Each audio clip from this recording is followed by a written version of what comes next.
our hero opening his eyes, see something beautiful and delicious, smelling in front of him. Opening his eyes fully, he saw a burning fire, and some people were dancing and singing around it. He had thoughts in his head that people were having a very ordinary campfire party. He smiled greedily, thinking that it seemed to him that he had already ceased to be in demand among girls. But what attracted him most was the smell. It was the sweet, enticing smell of meat. The hero was so hungry that he stopped noticing anything around him, except the lamb. He was attracted by this taste. Suddenly, his gaze switched to the girls standing by the fire. They seemed very attractive to him, but the smell continued to attract him. He couldn't resist. He wanted to at least take a bite. He was extremely hungry. He was glad that he woke up next to delicious food and beautiful girls. He thought that this might be the best day of his life, as he suddenly cried out that he was running. He rushed towards the lamb with his mouth open, wanting to take a bite when he suddenly fell. He did not understand why he could not move fully. Moving slightly, he realized that his body was tied with a rope. Moreover, some kind of incomprehensible square appeared in front of his face, and already behind this small square, he saw two huge brutes approaching him. He said that they were monsters. He couldn't understand where those beautiful girls had gone. He tried to find out from these men where he was, leaning towards the fact that he was tied up by mistake, since he had done nothing wrong. But the big guys' faces were not positive, and our hero realized that they had hardly tied him up out of the kindness of their hearts. Suddenly it dawned on him. He remembered. His gaze suddenly changed to fear. He realized that he had fallen into an ambush. He screamed and asked where the hell this hole was. Exactly a few hours ago, our main character was sitting on his knees on the beach by the beautiful sea, coughing. He looked into the distance, his gaze reminiscent of a man who understands nothing, absolutely nothing, taking the water in his hands. He looked at it thinking that this was all nonsense. After washing himself with cool water, he tried to cheer himself up, thinking about how he had been walking with Jan. Yesterday they had gone shopping, and then he had fallen asleep, and then found himself here. His thoughts were already beginning to lean towards the idea that his god was punishing him for being a gigolo. Suddenly, he heard some cries similar to those of a ram, and he listened to where the sound was coming from. Suddenly, three bodies emerged from the thicket of the forest, the smallest of them muttering something. Our hero immediately began asking them where they were, and how to get out of here. Suddenly the smallest of them threw something at him. The man, who had just woken up, didn't even have time to come to his senses before some kind of thing flew past his face. His face started to bleed. He was lucky that it just missed his face and only slightly grazed him. Having come to his senses, he immediately ran away, shouting that they were all serious and grown-up people. Looking back, he saw that they were falling behind. He began to think, smiling, that ordinary people would not be able to catch up with him, especially this little bastard. Suddenly his face changed dramatically, because another branch flew past his stomach, also slightly wounding him. His pain was real. He thought our hero had already stopped, thinking that this was a joke. Suddenly a red square appeared in front of his face, and it said that the main task was to survive. He screamed that he didn't understand anything. He needed an explanation. His scream was so loud that it seemed to be heard for several kilometers around. He was wondering if this was a system that provided tasks, while the kid was already aiming the next charge. Before our main character had time to think about whether he had really ended up in another world, the kid had already thrown a built-up bone into him. The orange-headed man began to sense the approach of danger. Turning around, wrinkles appeared on his face. He saw that his death was approaching. The hit was direct. The blow passed across the neck. Tears began to appear in the eyes, and our hero only managed to make grunting sounds of pain. Suddenly he began to lose consciousness, thinking that he was completely screwed, and so he sat tied up by the fire, still thinking that he was finished, that he would be killed, eaten, and given as a sacrifice. In front of his face hung a system that congratulated him on his stay among the primitives for 12 whole hours, for which he received a reward. As a reward, he received a survival gift bag. At one point, he immediately ordered the system to open, the survival gift bag. The system began to congratulate our protagonist. He received basic language skills, a survival guide for beginners, a map of the area and a battle axe. Some fragments began to be written into his head, when suddenly, the system announced that the basic medicine mod was recorded. The survival mod was recorded. After the system died down, he understood what these savages were talking about. They were shouting about children animals. He began to understand that this was a very ancient world, when culture had not yet appeared, and everything was at the stage of development, and before him were the primitives. He thought that his main goal was to survive in this game, and create a civilization, leading and developing all these savages. The hero allocated a point to strength, thinking that, in this situation, this would be the most rational decision. After that, he ordered the system to activate the battle axe, and at that very second, the weapon was in the hands of our hero. Exhaling heavily, some kind of red shell began to appear around our hero's body, and the rope immediately began to break. The cracking sound of the rope could be heard. A few seconds later, the rope was completely torn and our hero was freed. Looking at his fist, he was surprised that just 1 point had added so much physical strength to him. The primitives heard the sounds. They looked towards where the tied trophy sat, but they saw our contented main character, who was smiling and looking in their direction, holding an axe on his shoulder. A man with a bare torso and an incomprehensible mask on his head shouted for them to grab him and not let him escape. He also added that if he were killed on the spot, they would eat him. Hearing all this, our main character smiled. He found these words funny. Aiming his axe at the thugs, he said that savages were forbidden to be insolent towards God. Masked Man in turn did not understand what other god they were talking about. It was the first time they had heard such a word. The hero, without losing his composure, replied that this meant that he was an authority among them as well as a leader, because he was sent by the heavens themselves. And a little later he added that they would all be punished for their insults. These words angered the bare-chested thug, because for them strength decides everything. At that very moment, with a loud cry, he pounced on the standing protagonist, swinging a huge bone. At this time, windows of the system immediately began to appear in front of our hero, which gave him the task that he must survive, intimidate the primitive people, and become their captain. Suddenly, the system said that in case of punishment, the battle axe would be taken away, which put our main character in a stupor a little, because there had been no punishments before. He couldn't lose the only worthy weapon at the moment, so he had to complete this quest. Swinging at the flying thug, he cried out that he would not lose to some savages. Suddenly there was a powerful blow. The sound from the blow was so loud that it deafened everything around. The fragments of earth under the feet of our heroes began to rise upward, and just a moment later, the ground began to crack, and a small crater was formed from the impact of the wave. Thinking that it was unexpected to see so much strength in the savage, our hero swung again, but the brute was faster, so the hero had to block the attack. The pumped-up primitive laughed. It seemed to him that this was the end, but our hero was not going to give in. He kept saying to himself that he was much stronger. Both heroes began to scream. They began to put even more force into this confrontation, trying to knock each other's weapons out. Suddenly the thug's blow went down, and our main hero's axe went up. There was a sound of falling. It was a broken piece of bone from a primitive weapon. Looking at this, both heroes were perplexed. Taking a closer look, the big guy saw that his bone had actually broken. It had been cut by their captive's weapon.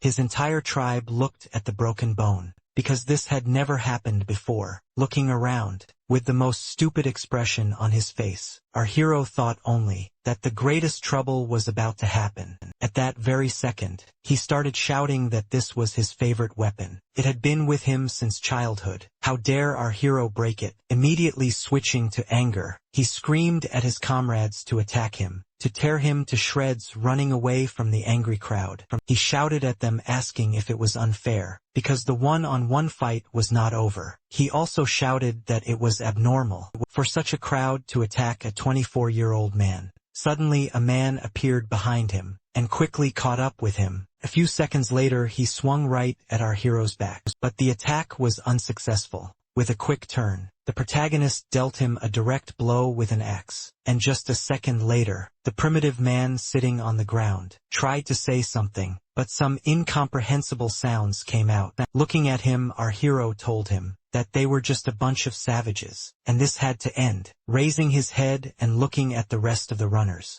he picked up the axe, and then said that he had no desire to fight them, and if they let him go he would leave this man alive. And then he shouted as loudly and rudely as possible for them all to surrender. They immediately stopped. Fear began to appear on their faces, and they also began to pronounce some incomprehensible words and sounds. Looking at them, our hero thought that he did not expect such a banal bluff to work, because if they had attacked him in a crowd, he would have been in trouble. At this time they became more and more frightened. They began to scream more and more in fear, suddenly screaming for help. They rushed back into the forest. Looking at all this, the hero wondered what was happening. Did he really scare them that much? He wondered if he was really that scary. He was very tense because of this, and at that time, some huge figure was emerging from behind him. Suddenly a system appeared in front of him that gave him a side mission. It said that he had to save the primitives from a saber-toothed tiger. Rereading the tasks, he couldn't understand what kind of side task this was, what kind of tiger it was, and even a saber-toothed one. Suddenly he raised his head. His face changed as quickly as possible. He saw something huge behind his back, and when he came to his senses,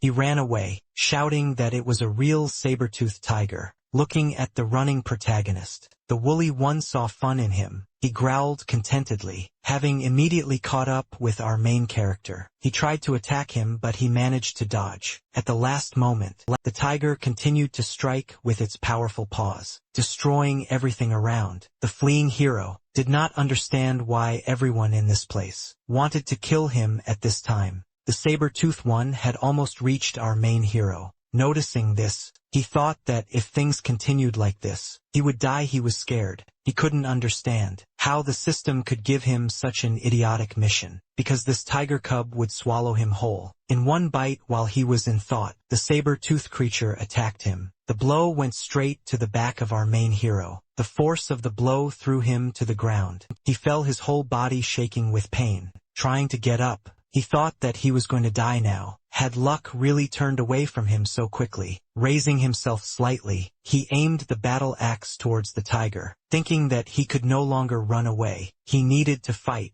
but he wasn't an idiot when it came to fighting head-on, so he had to somehow outsmart this woolly one. Looking around, he thought only about how he could use it to win. Suddenly, in the depths of the forest, he saw smoke and immediately remembered that all animals are afraid of fire. He thought that this was his chance for survival. Raising the axe, he said that this was his only chance. He would not have any others. Suddenly he rushed towards the tiger, shouting, trying to provoke him. Saber-tooth succumbed to the provocation, standing on his hind legs in anger, growling loudly. Tiger versus man. They both rushed towards each other, but the attack attempt was unsuccessful. The tiger stood on its hind legs and landed right on the body of our main character. He got up and immediately started running into the forest, holding his hands on his stomach. He thought that he would never try the tricks from the movie again, even one fucking time. He also thought that all cats were disgusting,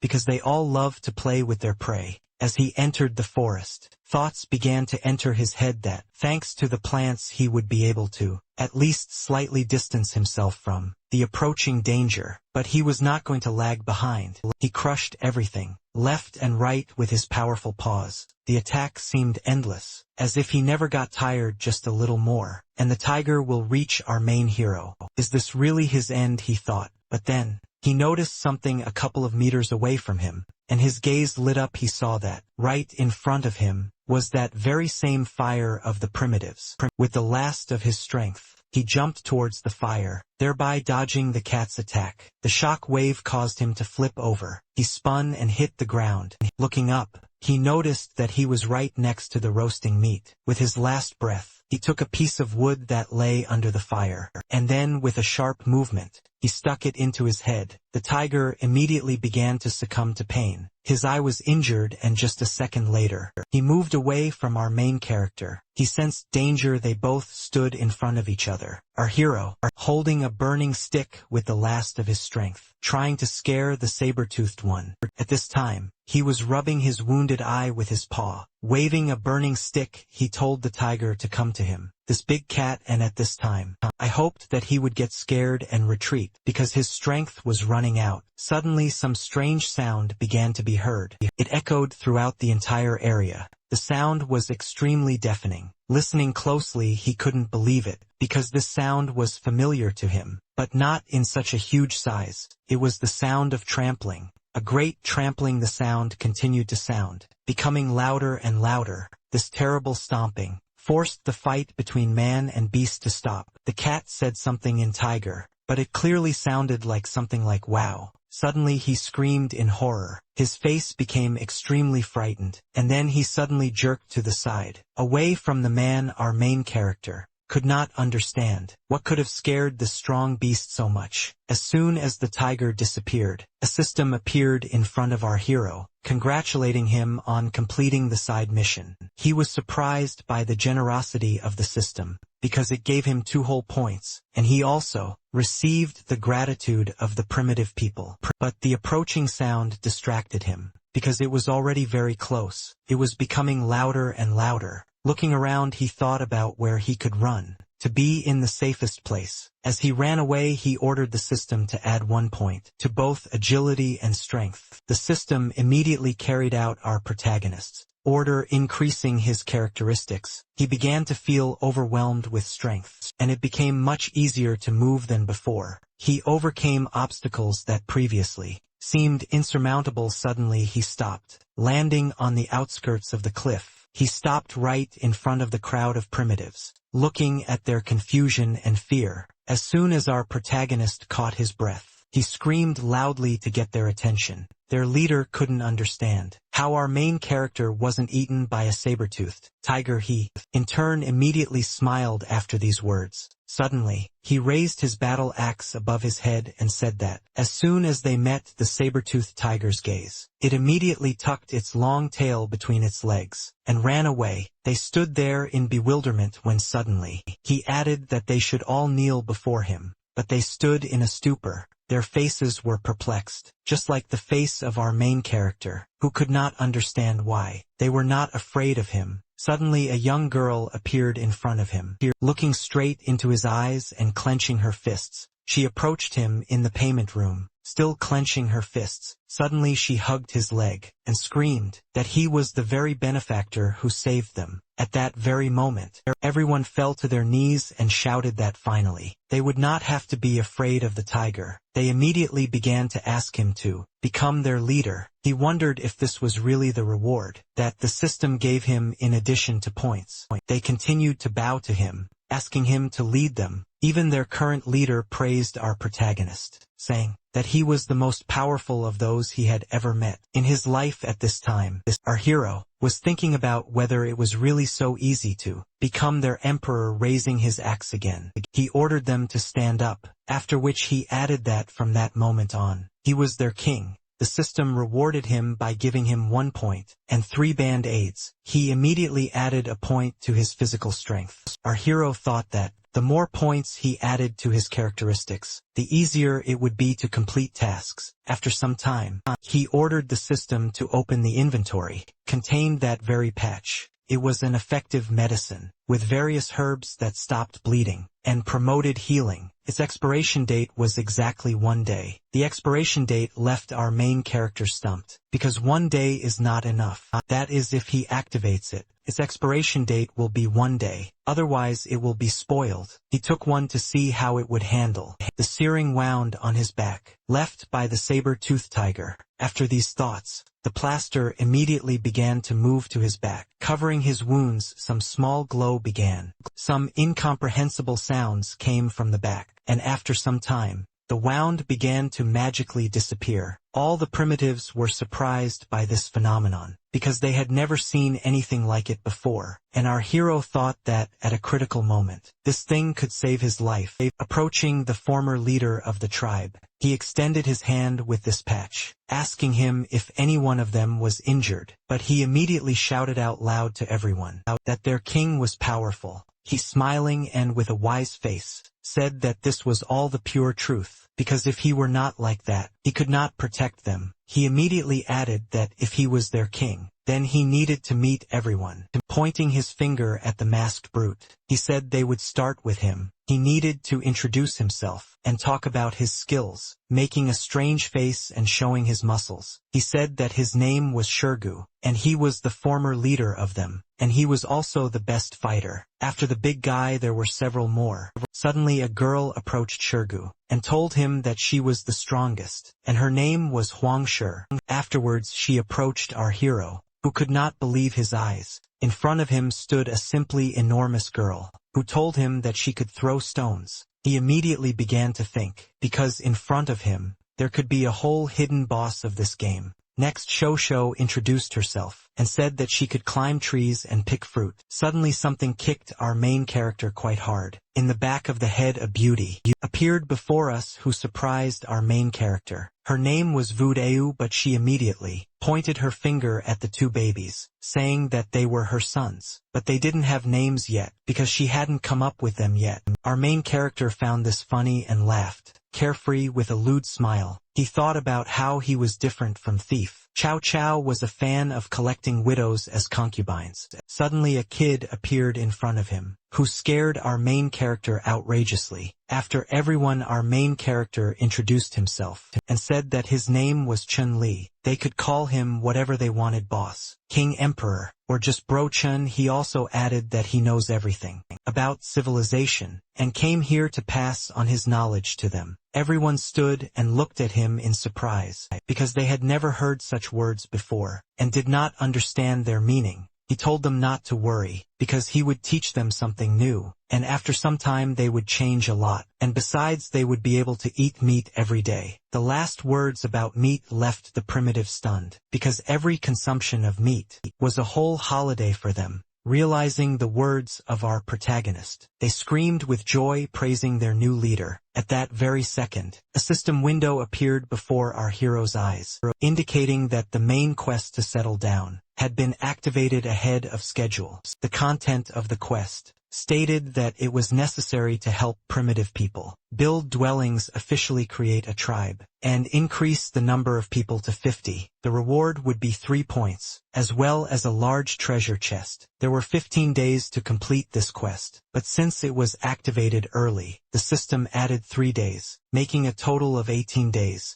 Our main character was happy with the new task, and it wasn't difficult to complete. I immediately began to think that, at the moment, there were 15 people in the tribe. That is, in 18 days. It was necessary to disperse as many as 32 people, and this only meant that it was worth joining other primitive tribes here. His mood changed dramatically, because it will be difficult to do this in 18 days, so our main character will have to try very hard to complete this mission, thinking about the chest, as well as the additional prize. He was interested. He hoped that the system was not deceiving him. A bright night came. A not quite native moon shone in the sky. Its rays covered all the nearby territories. At this time our main character was sleeping. Surrounded by primitives, the hero's eyes twitched, and he was bothered by extraneous sounds. Rising abruptly, he thought that he was tired of this lawn. It was chafing him, and the sounds were preventing him from falling asleep.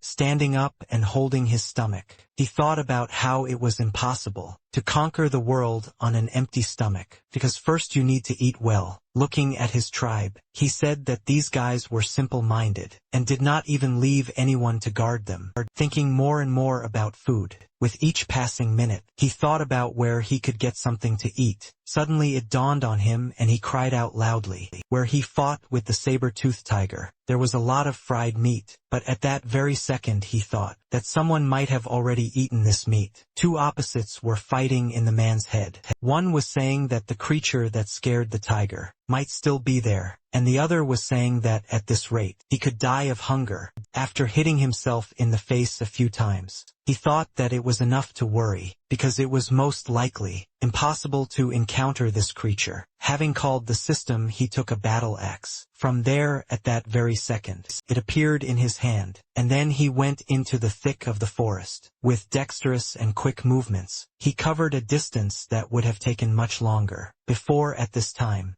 the same moon illuminated the forest, and a pleasant breeze blew. Having arrived and looking out from the bushes, he was visited by thoughts that everything was too quiet. Looking at the meat, he thought that he needed to be extremely careful, because he didn't even know 90 of the monsters in this forest. Approaching the fire, he saw more pieces of meat, as well as a white creature that resembled a hare. Having tied it tightly with a rope, he looked at the meat, thinking about taking some of the loot to my guys. Having tied everything tightly, he went back, because it was dangerous to stay in that place. Running back, he was surprised by the fact that it seemed to him that this territory had changed. Not noticing the cliff, he stumbled and began to fall straight into it, dropping the weapon from his hands, and he landed hard on his bottom. Hitting hard, he screamed that he hates the one who dug such a big hole. Raising his head, he saw a shadow. He could not understand where such bright moonbeams came from in this jungle. Suddenly he became thoughtful,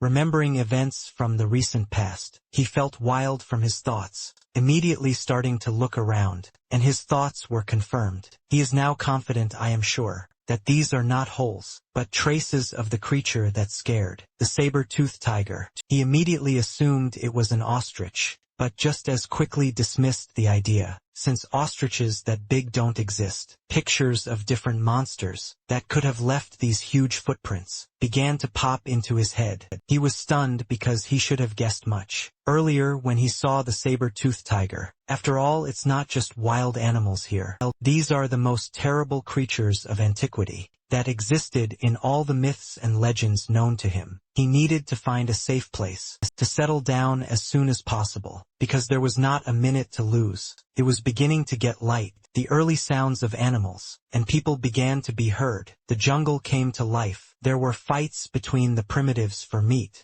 Everyone wanted to grab as many pieces of meat as possible. Our hero watched what was happening with a dull face, saying that it would be difficult to teach them anything. Suddenly his patience snapped, and he shouted as loudly as he could for them to stop fighting. Looking at them, he thought that these guys don't know how to make a fire, don't know etiquette, politeness, and rules of economy. Then he added that the first to get food are those who go hunting. Immediately after his words, the former leader of this tribe said that before this, they went in turns yesterday. It was he, Agan, and Huang Shi, pointing his finger at Tang Ju and Wolfbone. He said that it was their turn today, but immediately, clenching his fists in front of his face, he said that today was a special day, because the king would be going hunting with them. So everyone wanted to go at that very moment. Everyone joined the man in the mask, saying that they were really looking forward to hunting with the king. At that very second, he noticed a boy busy with something, who was holding a bone, with some kind of rope in his hands. Looking at him, our hero, he thought that this kid was most likely afraid of him, because he thought that he held a grudge against him for catching him yesterday. Our hero needed to somehow improve relations with him.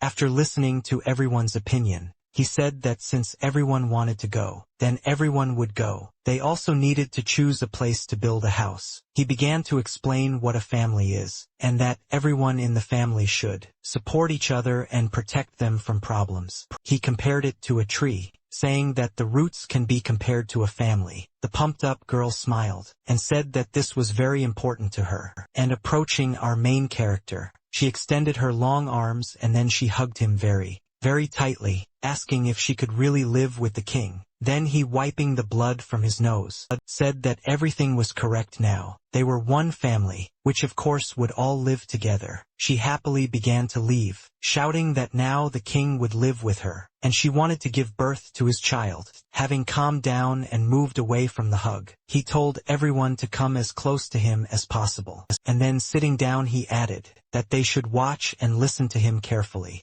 He said that first of all, they needed a large flat piece of land. The plain would be best in the north, with a mountain and a river in the south. This would make it easier for them to get food, build a house and also get water. His reasoning after a few minutes had already reached the sea, which stunned the rest of the tribe, because they had long since stopped understanding everything, and now they were completely confused. Continuing his reasoning, he spoke about ships and how convenient it is, because it is cooperation with other states. Suddenly, the kid said that he knew where such a place was. If he was talking about a big puddle, he immediately grabbed him, telling him to quickly take them there, and also adding that if he really showed where it was, he would make him the first minister. The boy immediately began to tell the story, that this place is located in the east, but it is better not to go there, because a herd of bulls lives there. Thinking of ordinary calves, he said that these bulls would become their prey. Suddenly he raised his battle axe, and shouted that their first joint campaign and hunt was starting.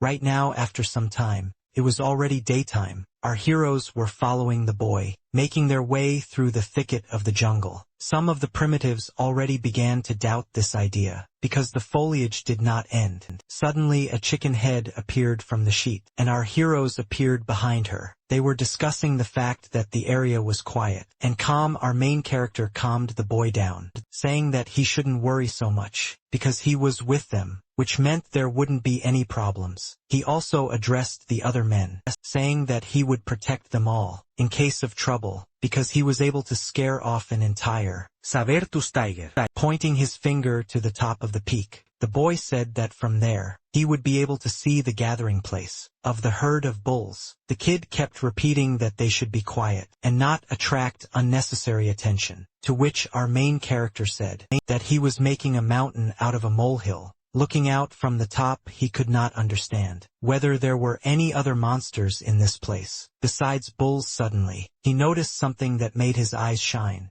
He saw an ideal place: mountains, a river, a plain, and just a second later he could smell a familiar scent. It was the smell of the sea. I immediately ordered the system to open a map of the area, and it immediately carried out the order. While studying the map, he said that there were mountains on 3 sides, and the sea on 1 side, and this was an ideal place to build the first city. Suddenly a boy pulled him away, screaming that it was unsafe. Looking out from the rock, our hero did not understand what they were all so afraid of. After all, they were just ordinary calves. Our protagonist immediately activated the basic survival guide, which briefly told him about the local fauna. Looking at the boy, he asked him where those black bulls were, that he had talked about so persistently. He in turn immediately looked at the grove, saying that it was right behind it. He said that there was a big bend in the river, and right next to it, our main character told the kid to take him there, and told the others to be on guard. Half an hour later, our heroes reached their destination.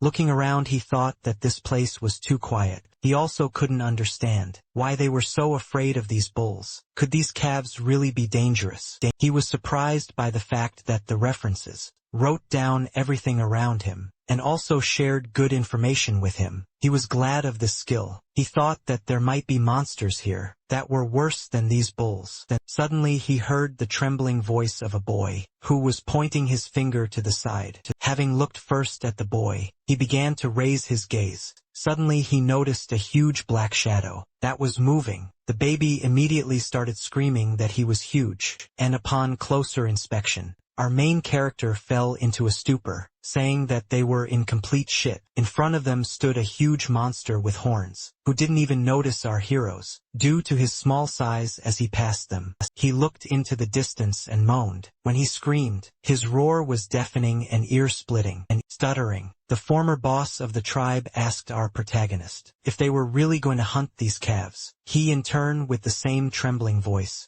replied that he had said it correctly. Putting on a brave face, he ordered them to sit in ambush while he went on reconnaissance. Everyone was thinking about how courageous he was, while our hero went behind a tree. As he went behind the tree, tears began to appear on his face. He thought that he didn't want them to die because of him looking at the 2 huge bulls. He had thoughts in his head that he had 2 good abilities. Suddenly another huge black bull passed by him. His face was scared, because this monster was 3 times bigger than him. He wanted to find a calf to practice on. He was very scary. Our hero was at a loss Watching him eat the leaves, he realized that disturbing the animals while they were eating was a bad idea. Seeing the smallest one, he wanted to try to negotiate with him, because suddenly they have an easygoing nature. Coming out of the tree, he hid the axe and then greeted the bull. He, noticing our hero, fell into a stupor. His face changed dramatically from cute. Suddenly he screamed, yelled towards our main character. His eyes turned red. The bulls standing nearby heard the howl of their comrade, and immediately turned their attention in his direction. Just a second later, a whole herd of bulls was running towards our main character, shouting at them not to come near. He began to run away from them. As he swam across the river, he thought that they were afraid of the water and would stop, but it was not to be. They also ran after him, overcoming the water barrier. At this time, the primitives were watching this, discussing the actions of their king, and everyone agreed that it was not in vain, that he was chosen because he was very courageous.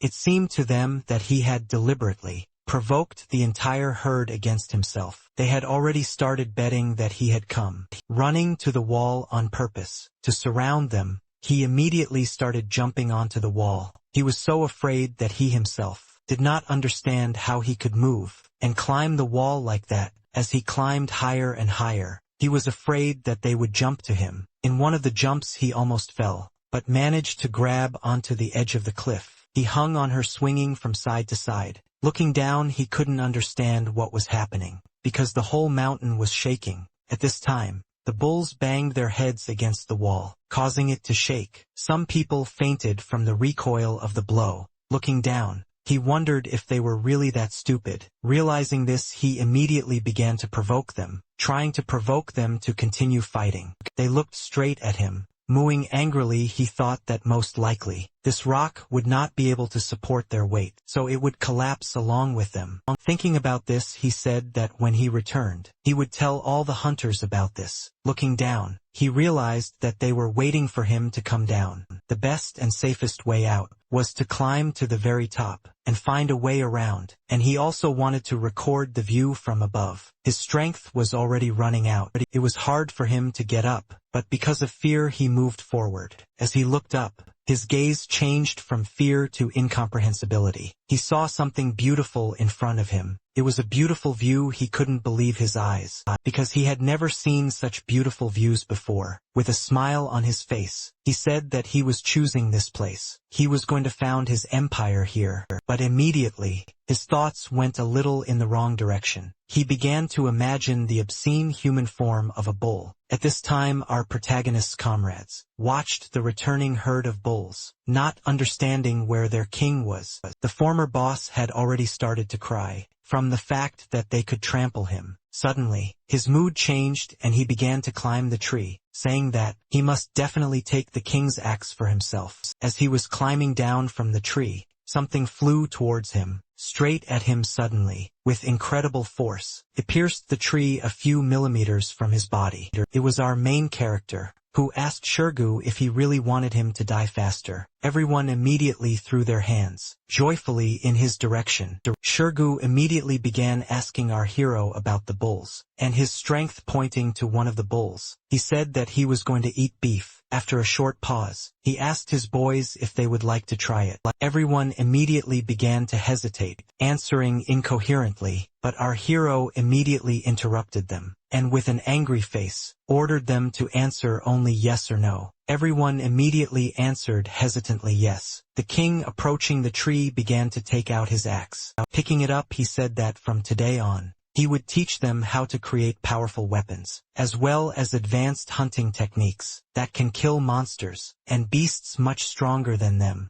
Sometime later, a loud cracking sound was heard in the jungle. Our hero, standing with a bare torso, swung. Having struck the tree with one blow, he was able to knock it down to the ground, cutting the tree trunk in half. Everyone stood in shock, because it was very powerful for an ordinary person. Shirgu approached our hero and asked him why he cut it down, since it was not edible and no fruit grew on it. He in turn explained that this was a material for making weapons, and also ordered them to watch his movements carefully, because they would be useful to them in the future. He explained to them that they needed to choose a wooden stick. About 2 meters long, one of the ends must be sharpened. As a result, a built-up stick is obtained. The system at this moment congratulated our hero on the production of a new weapon. Looking at the system, he saw that it added 1 point to the technology, but he did not understand why he needed it. And breaking away from the system, he said that this stick is called a spear. The spear has 2 purposes. The first is to pierce someone or something well, and the second one was to throw, after which, he threw it to the side with incredible force. Shirgu approached the stuck spear, and said that it was a very powerful weapon. Everyone started running up to their king, hugging him and saying that they, too, wanted to use this new weapon. After some time training, fights with the new weapons were in full swing. They couldn't even imagine using wood in this way. Pointing to 2 men, our hero ordered them to attack him using a spear. They immediately looked at each other, and thought for a second, but after that, they immediately rushed towards our main character. Attacking him, they shouted that they would not be able to dodge their double attack at once. But our hero was not going to wait for their attack, and immediately dodged it, and then, he suddenly jumped to the side with incredible speed. Noticing his approaching opponent, he smiled, and then with a quick movement of his hands, he threw the spear and struck one of the attackers. The second, immediately followed up by attacking his king. Suddenly surprised cries began to be heard. Everyone stood in shock. The stick was in the attacker's shoulder,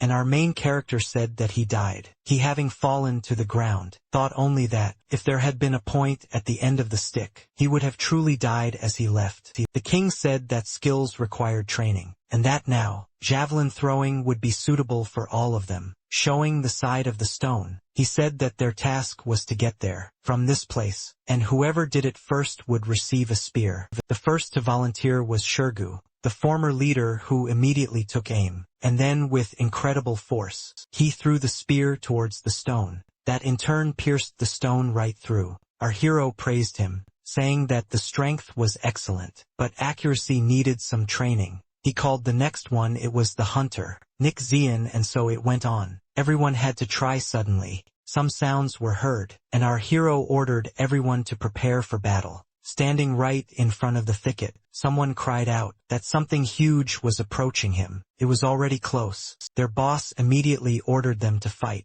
because this is how they get the skills they need. Now a huge dark figure, with red eyes, began to appear from the jungle, and move straight towards our heroes. A huge red, angry beast ran out of the forest. Noticing our heroes, he immediately rushed towards them, attacking them. Our hero shouted to everyone to get ready, because they would definitely catch him. They began to surround him. The beast chose their leader as its main target. With his mouth open, he rushed towards our protagonist, trying to swallow him. Suddenly, there was a powerful collision between the 2 opponents. There were cries of pain as our hero thrust his spear straight into the monster's head. He cried out that the beast had been stopped, holding back a red boar with horns. He said that this might be their only chance. He ordered them to throw their spears at him. They immediately began to aim and take the swing for the throw. After that, they immediately began to throw their spears, hitting the monster. His face even twisted in pain.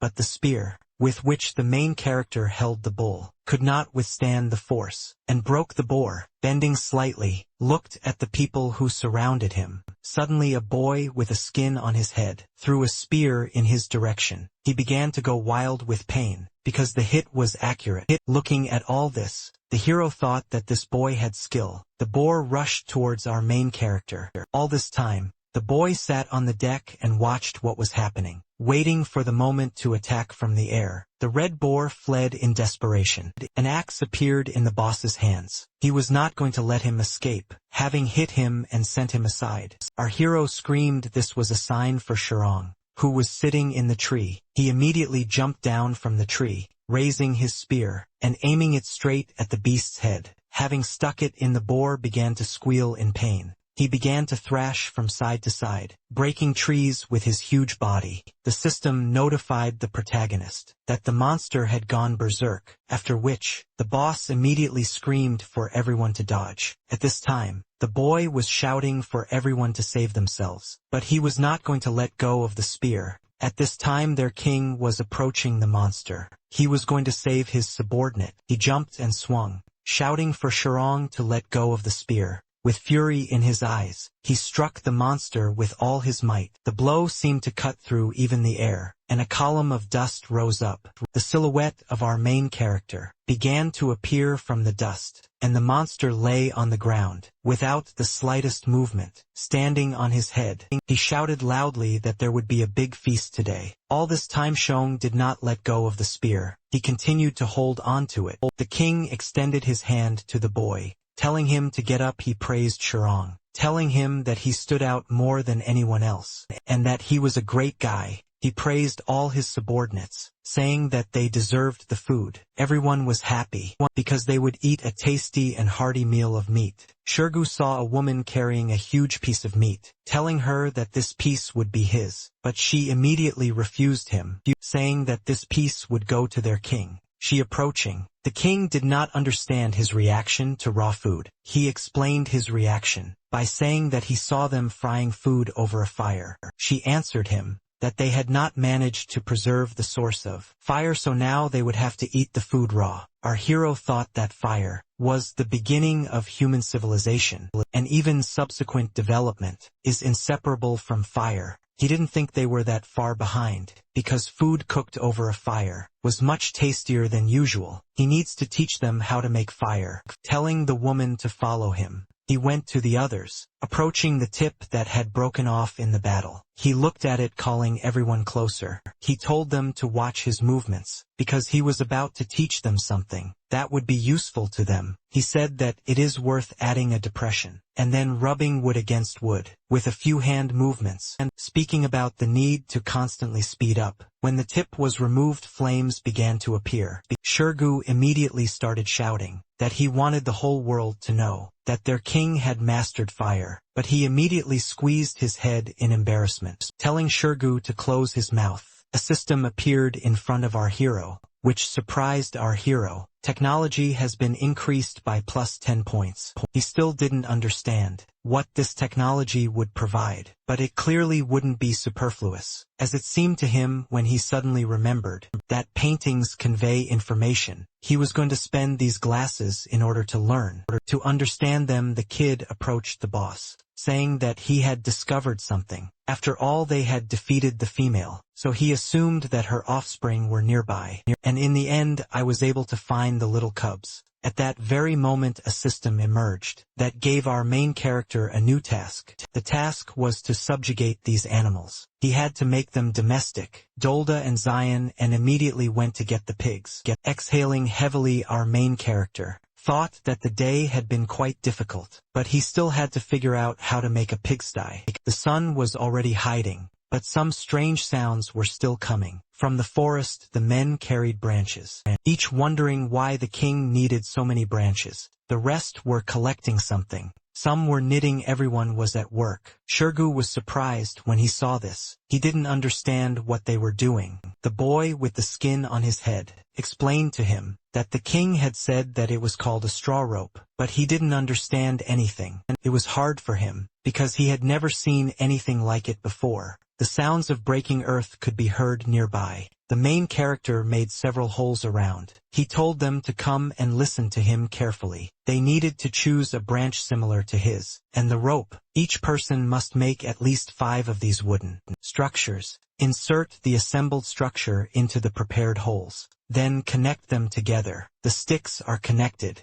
to form a cage, and everything is ready. After that, then carefully spread the straw outside. And that's it, the pigsty is ready, said our main character. Everyone started to rejoice. They shouted that it was interesting with the king. But immediately after this, our hero's subordinates began to rush past him, and after just a few seconds, the building was full, and inside, one could hear shouts and arguments about who was the first to occupy it, and who would live in it. The boss, hitting him in the face, said that the pigsty was not for them. At this time, someone called out from behind him It was the guys who had gone after the pigs. The boy ran up to our main character joyfully and showed the pigs, saying that they had completed his task. They were holding 8 piglets in their hands, and they were grunting at the time. The main character pointed at the building, telling them to put these cuties there. One of the men immediately rushed towards the king. Hugging him, he asked him how one could give such a good den to ordinary pigs. The second one also ran up, and saying that they could finally get shelter from the wind and sun, having hit them and sent them to the ground. Our hero angrily said that if they wanted to live in a pigsty, let them live, but how? He would build a comfortable and spacious house, so that they would not come near him. The boy, having placed them in the pig farms, was drooling, thinking that, in order to live well, he had to wait until they grew up. At this time,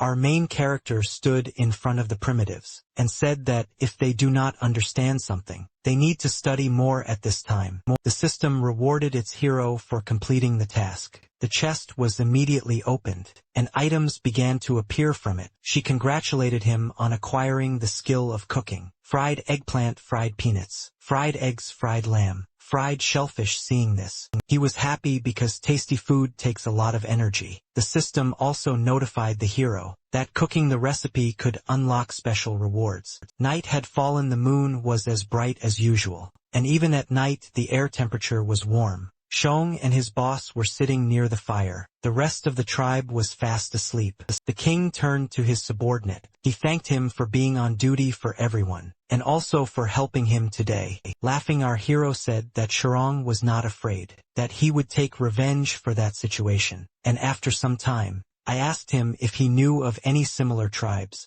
similar to theirs, but the boy's answer surprised our hero, because he said that such tribes exist, but they are far from friendly, and they are not like them. He began to talk about 3 different tribes. The closest was the Coconut Grove tribe. They lived in the east. There were about 30 to 40 of them. Their representative was a woman. The second tribe of the Sea Bay. There are also 30, maybe 40 people. They look scary and are constantly killing each other. And finally, the Giant Rock tribe is the most powerful tribe, and has the largest number of people. They live in the mountains. They say their leader has gained supernatural powers, and can kill a tiger with his bare hands, and it is better not to mess with him. Lost in thought, our hero reasoned that, if Cheyenne's story was to be believed, the most suitable target would be the Coconut Grove. He had already started making a plan in his head, on how to make friends with them, without any fights. Suddenly, he felt cold and began to feel danger approaching. A huge woman came up from behind, grabbed the boss by the back, and asked him why he wasn't asleep yet, and then obscenely asked if he wanted to do something interesting with her. But our hero immediately answered no.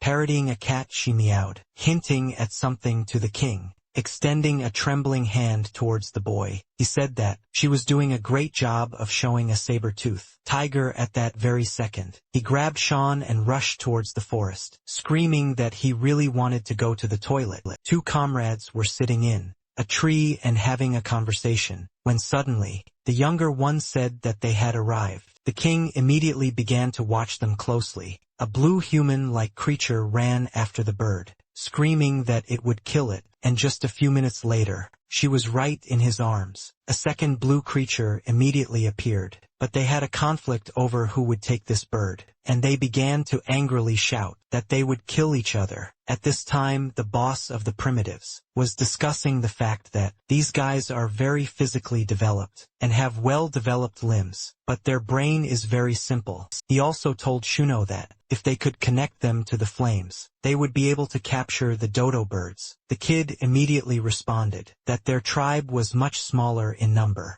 and they would not be able to capture them. At this time, the situation between the 2 blues was heating up. The king agreed with Shorong, thinking that sophisticated weapons could help them. His plan was to first get rid of the herd of bulls, and then use the new resources to create more powerful weapons and equipment for battle. Having thought everything over and seen everything, he told Shorong that they were returning. After some time, our heroes returned to their comrades. At this time, some were resting, some were collecting branches, some were eating, Shirgu sat thoughtfully and watched something. At this time the king and the boy appeared, and everyone began to rejoice at the return of their king. Shirgu approached the boss and said that he was starting to get very worried because he had searched everywhere but had not found his king. Our hero immediately sent the guys to training so that they could practice with spears. At this time someone approached our main character. It was the girl who was talking about how such large leaves are convenient to use when you go to the toilet. He ordered her to gather all the women.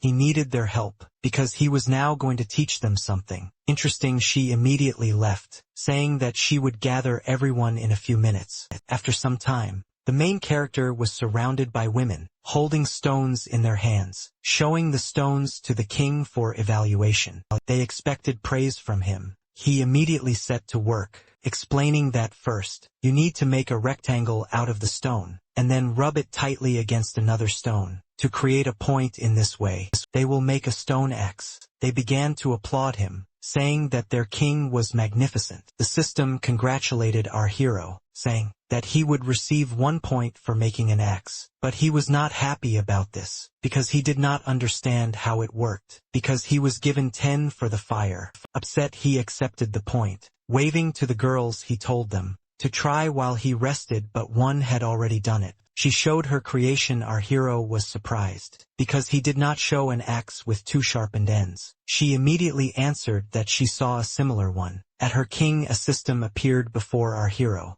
congratulating him on fulfilling 2 conditions. The reward was the activation of the detection of hidden talent. He began to see the talents of his comrades. This girl's talent was creating instruments. She looked at the king with a lewd face, thinking that he was examining her completely. Approaching the other girls, he showed them a recently made axe, with a smile on his face, saying that they should make as many similar weapons as possible. Today the sun was already hiding. Night was coming. They shouted that the 30th was ready. The king, standing in front of the pumped-up girl, praised him, saying that she had a whole talent. Showing his hands, our hero was surprised, because they were all wounded from the fact that they had been sharpening stones all day. She immediately began to switch to that very scary topic for our hero. The others joined in showing their hands. They asked to blow on their hands, and the king thanked them shyly. As soon as they began to approach him, he rushed into flight, shouting that 50 was enough. They could rest. He was lost in his thoughts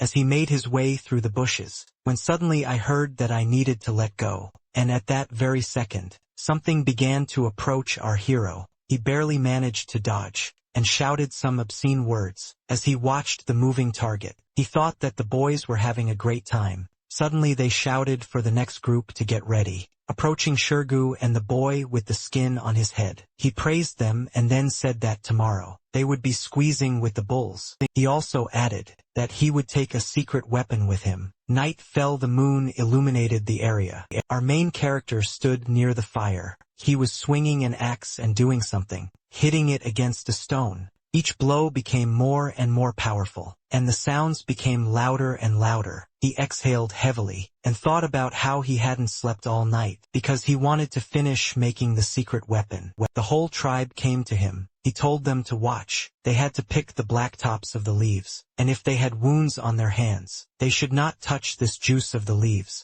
After all, his system identified them as a natural paralytic. He hopes that this juice will be able to paralyze the monsters. One of them asked why he was digging a hole in the stone. He told her to call the girls as quickly as possible. Use a stone mortar and crush the green leaves, and then you need to coat the spear tips. That's what this pit is for. One of the men also cried out, asking what they should do, since they also wanted to be useful, but their boss told them to eat well and rest, because a big battle awaits them all. The sun began to rise and a cool breeze blew. Our main character sat in a tree, and while he was eating, he thought about the upcoming battle. He had a shashlik in his hands and salt lay next to him. Suddenly, the woman cried out that the preparations were complete, and they were completely ready. Immediately, throwing a spear at him with incredible force. But the king didn't even bat an eyelid. For him this throw seemed extremely slow. He grabbed the spear that was flying past slowly. Looking up and exhaling lightly, he said that the time had come. Standing in front of them,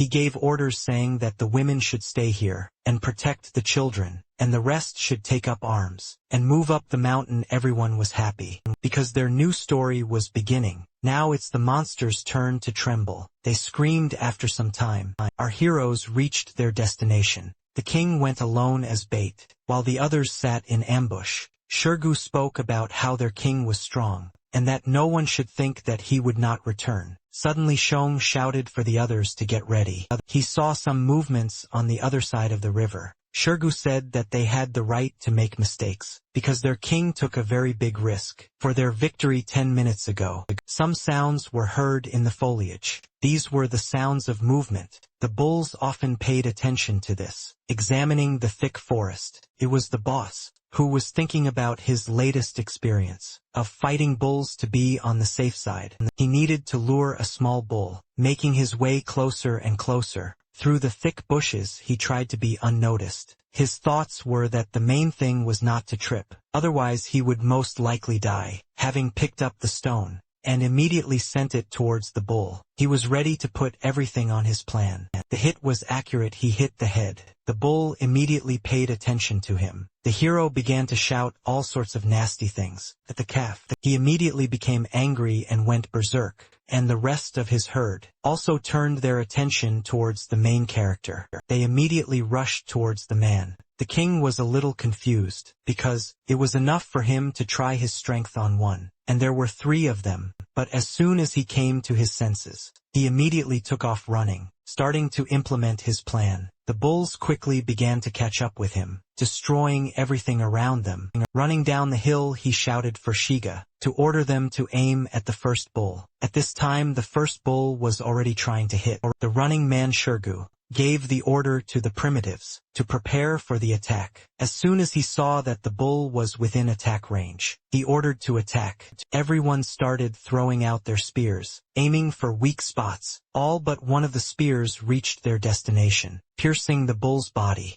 Our hero at this time was climbing up the stone wall, trying to climb as quickly as possible. The boy with the skin on his head took aim. His goal was to prevent his king from being captured. Suddenly he shouted that he wouldn't miss, and then launched his spear towards the bull. The hit was accurate in the neck. The bull felt it and began to scream in pain. The bull fell. The poison began to act. It spread throughout the calf's body. Our hero began to sway. It seemed to him that the stone wall was about to collapse. The herd began to beat their heads against the wall, causing it to collapse. Looking at this, the king thought that things were bad, when suddenly the place he was holding on to broke off. But someone grabbed him safely by the hand. That someone was Shirgu, but their king was shouting at them not to stop attacking. He could handle it himself. His only thought was that there would be no other chance. Shirgu pulled our hero up, while everyone continued to attack the bulls. The pumped-up woman asked her king if he was injured, and he immediately replied that he was fine. Suddenly the talent detection skill worked.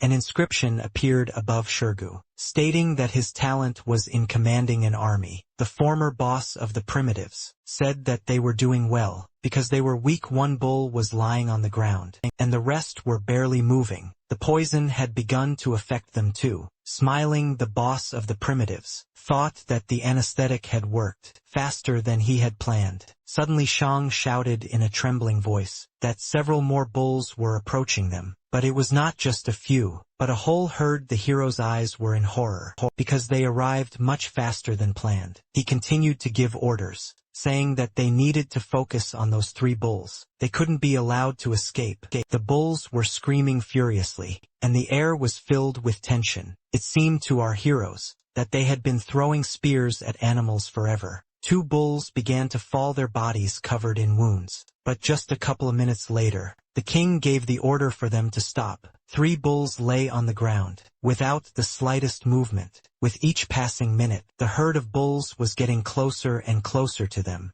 The main character asked Shirgu how many mines they had left. The answer came from the woman. She said that there were 28 kopecks left. They discussed their next steps, because at that very moment, about 20 animals were approaching them. Our hero said that this was all part of his plan. At this time a much larger, dark shadow than the bulls themselves appeared behind the bulls. She rushed past them at incredible speed, and our main character at this time was talking about the fact that his main goal was to kill the boss, because his death meant the complete destruction of the herd after all. When the boss appears, the rest of the bulls will start to run in different directions. Therefore, these 3 lying bulls must be alive. They will become bait for a larger individual. But he was troubled by the thought that the bait should originally have been 1 calf, not 3, since they had spent far more kopecks on the 3 of them than he had intended. The boy, pointing towards the forest, shouted to everyone to look. He saw a huge, black shadow with furious eyes approaching.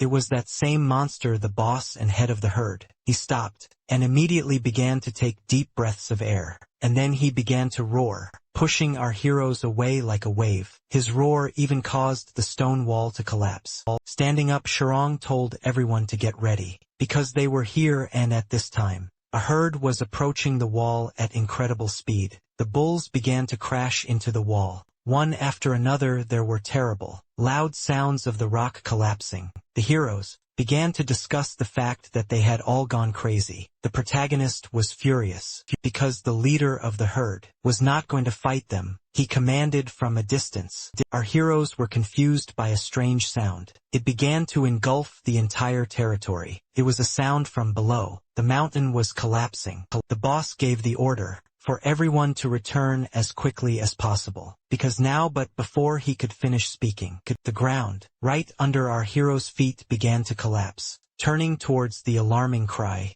he saw his girlfriend falling. Her face was horrified, because she was falling into the very heat. She began to roll off the cliff in pieces, and then landed right on the ground. The hero's eyes were in horror, because he understood that, if he didn't make a quick decision now, she would die. He immediately shouted that they would save her. They climbed down the cliff straight to Huang Shi.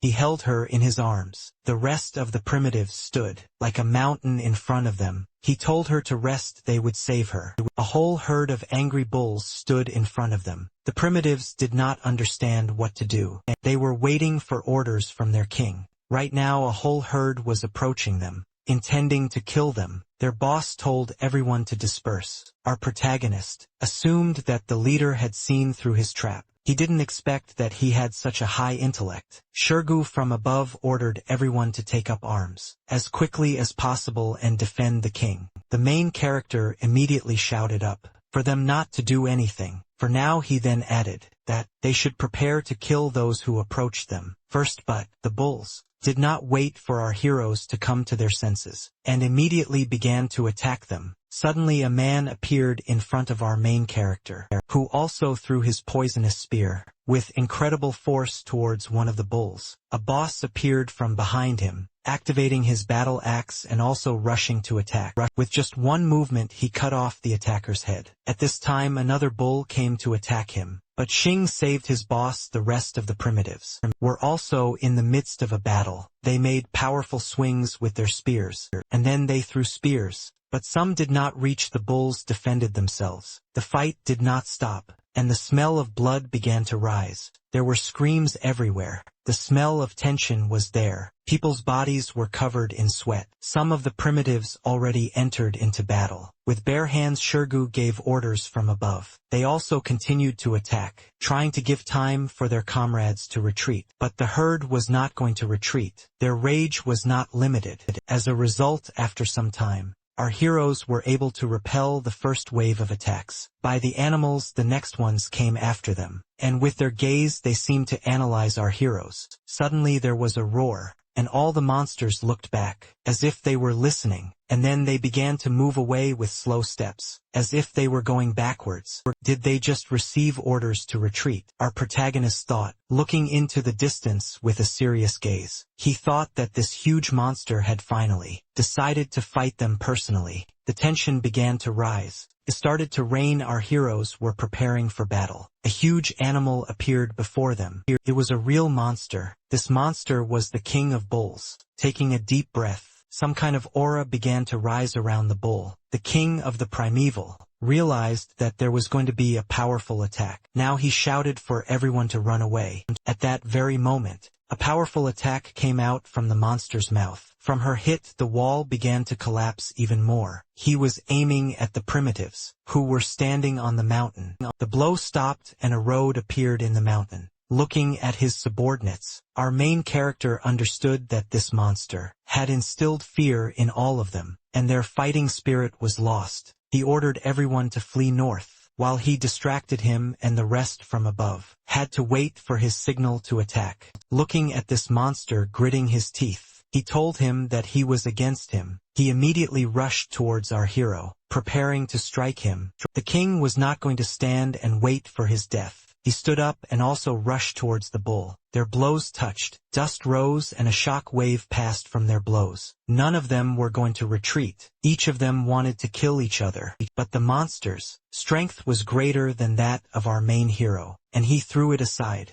and then destroyed the earth beneath you. He immediately rushed towards the fleeing man, wanting to deal him the final blow. The future emperor's gaze turned towards the mountain. He saw his chance to save himself. He understood that if he managed to get up, the outcome of the battle could change. He had only a little time left to rise. He was already about to open his mouth, to give an order to Shirgu. Suddenly there was a powerful blow from the Bull King, which made the entire wall shake, and then, the impact was followed by a powerful explosion. Everyone started screaming, because their king was right under attack. The woman began to reproach herself for the fact that it was her fault, because if it weren't for her, everything would have been different. At this time, the monster switched to the remaining primitives, intending to finish them off. The monster stood right in front of our heroes. Her appearance frightened them, but each of them understood that they could not retreat under any circumstances. Suddenly, one of them cried out that they should prepare for the most difficult battle.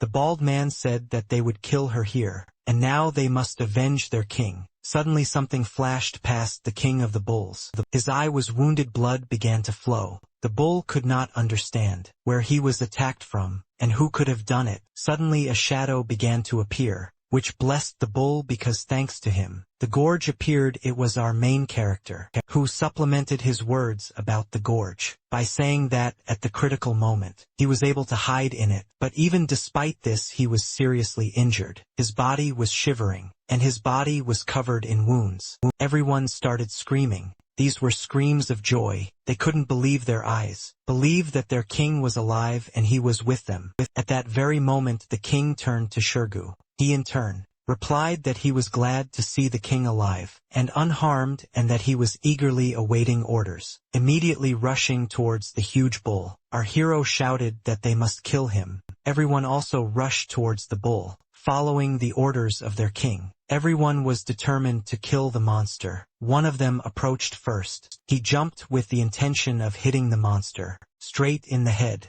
but the monster was not going to stand still and wait for the attack. With the help of her horn, she attacked the attacker, plunging her horn straight into the man's body. He screamed in pain, but he was not going to let go of the bull. The king of the bulls screamed angrily, and tried with all his might to throw the man off. Suddenly he reached out to one of the people, trying to grab him with his huge hand. Having grabbed him, he was about to crush him. But our main character was not going to let this happen. He immediately struck the animal straight in the face, thereby freeing his comrades. But the bull was not going to let them go so easily. He opened his mouth and began to gather energy. Just a few seconds later, a deadly attack came out of his mouth, which was aimed at our protagonist, but he was able to dodge it. The blow almost reached one of the king's comrades. She screamed in fear because just a little more, and the attack would overtake her. But at this time our main character had already swung right at the monster's head. He was going to kill him with one blow. Having struck with all his might, the monster made a wheezing sound, and then its mouth closed. The attack stopped, but our hero was not going to stop. Since the last blow did not reach him, he attacked him again, cutting his skin. The monster screamed in pain, and blood began to splatter in all directions.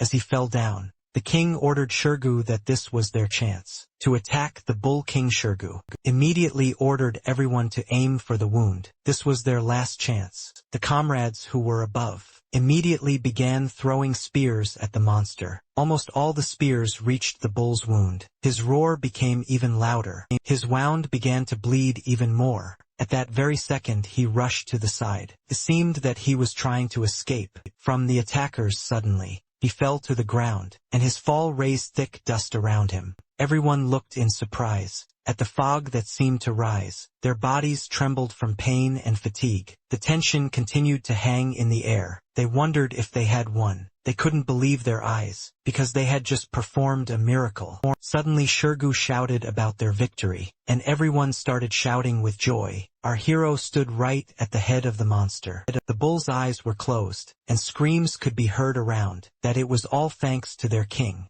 Bleeding, the hero's face was tense, because it seemed to him that everything had not gone according to plan. After all, the bull standing right in front of him seemed to be waiting for something. He could not understand why. They continued to stand and watch. Suddenly the bull king began to rise. His breathing became even heavier than before. The tension was felt by everyone around. Looking around, our hero thought that this was just awful. They wouldn't be able to defeat him. And just a second later, a lightning-fast attack caught up with the hero, sending him flying afterwards. The monster immediately turned to the rest of the people, attacking them, and a moment later, they were all scattered in different directions. His gaze wandered around, looking around, his eyes looking much crazier than before. The bull was not going to stand still. Immediately gathering energy in his mouth, he fired a powerful volley towards the people. Bleeding profusely, the king's breathing was labored, his body at its limit sitting on the ground. He thought about how to fix the situation, because now they could all die because of his mistake. Standing on his feet, he thought. He could barely stand on his feet. His body did not obey him, but he did not want to die here. At this time, the monster was getting rid of the spears that were stuck into it, taking out one of them.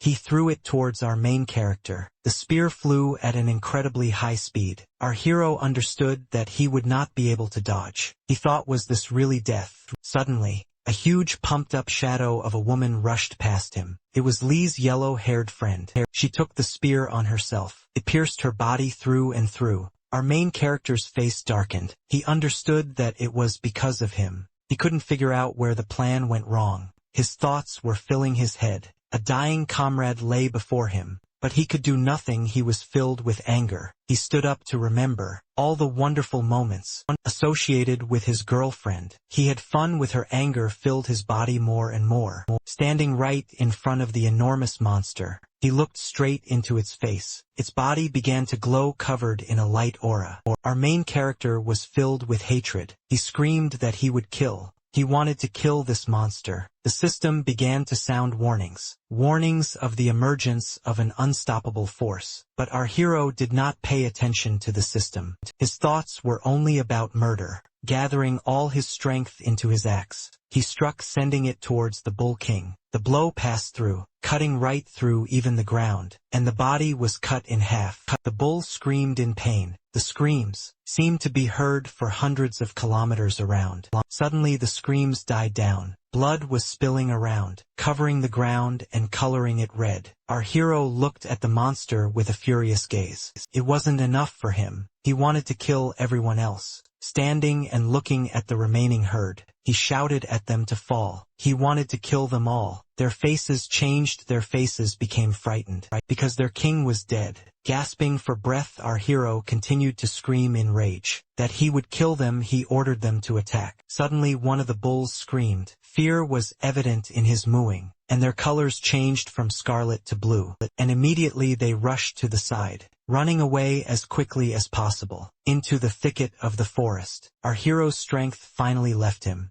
He could not hold his axe. He fell to the ground, leaning on it. He thought about how not to fall to the ground, but a system window immediately appeared in front of him. warning him that he was dying, and after that blood began to flow out of his mouth, along with his cough, and it did not stop flowing. Falling to his knees, his eyes began to close. He heard anxious cries around him. These were the cries that called him, trying to see his comrades. He saw them, his eyes closing more and more. The system's warning grew louder and louder. The screams around him died down, and the light began to fade. Remembering the girl, he glanced in her direction to make sure she was alive, but he couldn't see anything. Suddenly the light dimmed, and there was complete silence and darkness. Opening his eyes, he saw excellent forms and felt warmth all around. Opening her eyes, she turned to him with a smile. The girl was glad that our king had awakened. The king was lying on Ayu's legs, and at that time, she was stroking her king's head anxiously, asking him if everything was okay.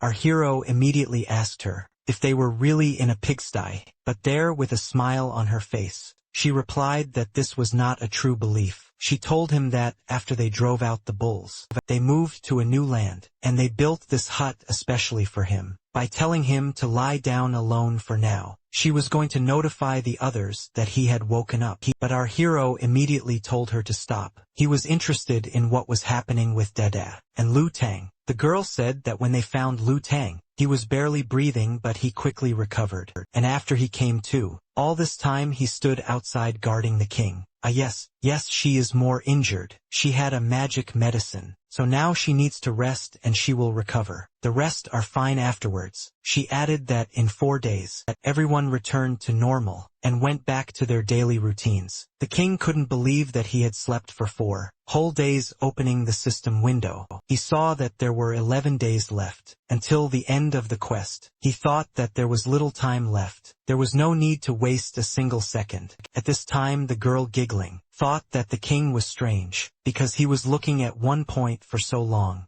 Trying to get up, pain ran through his body. His whole body ached at this time. His subordinate told him that her king should rest, because he had not yet fully recovered. But he answered with a menacing face that now was not the time to rest. He ordered Shiga to be called to him. He ordered her to tell him only that he had woken up. She, standing up, said that she would do everything now. As she walked out, she tried not to pay attention to the standing queue. As soon as the girl left, our hero was overcome with thoughts that he now had no fighting power and strength. And if this became known to everyone, it would not be easy. He was glad that the tribe had figured out how to move on their own. They needed to build a fence as soon as possible, and then convert it into a wooden wall. Suddenly his thoughts were interrupted by the news that Shirgu had arrived, and he ordered him to speak outside. He immediately said that he was very glad that everything was okay with his king. Our main character said that he had a special assignment for Shirgu.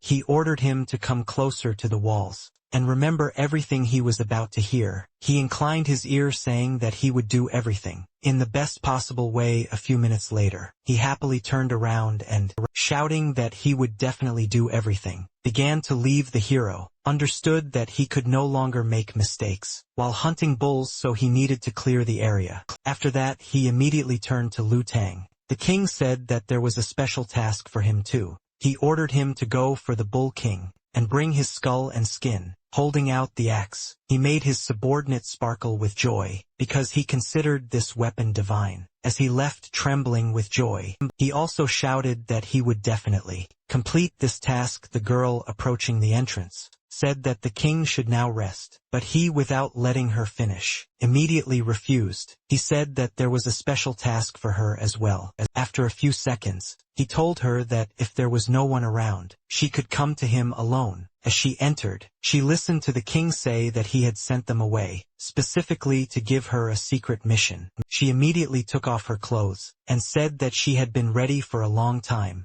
Our embarrassed protagonist began to shout that she had misunderstood him, and then ordered her to get dressed. Sitting sheepishly before the king, she awaited orders. He talked about how he needed her to help him put on a play. She didn't understand what performance was being discussed. She asked what exactly was required of her. The king said that he planned to send someone to negotiate with the Coconut Grove tribe. The main goal of this mission was to convince them to join them, She responded by saying that they had more people, and therefore, they most likely would not agree to these conditions. But our hero said that they need to show strength. They must think that agreeing to join is their only choice. He said he chose her for 2 reasons. The first was because they were a matriarchal tribe, so it would be easier for women to communicate well. And secondly, only she knows about the current state of her king. Our hero said that the explosion caused severe damage, although the medicine stopped the deterioration. But in order to fully recover, something better is needed. She still sheepishly agreed with her king. She asked the king again if she should look scary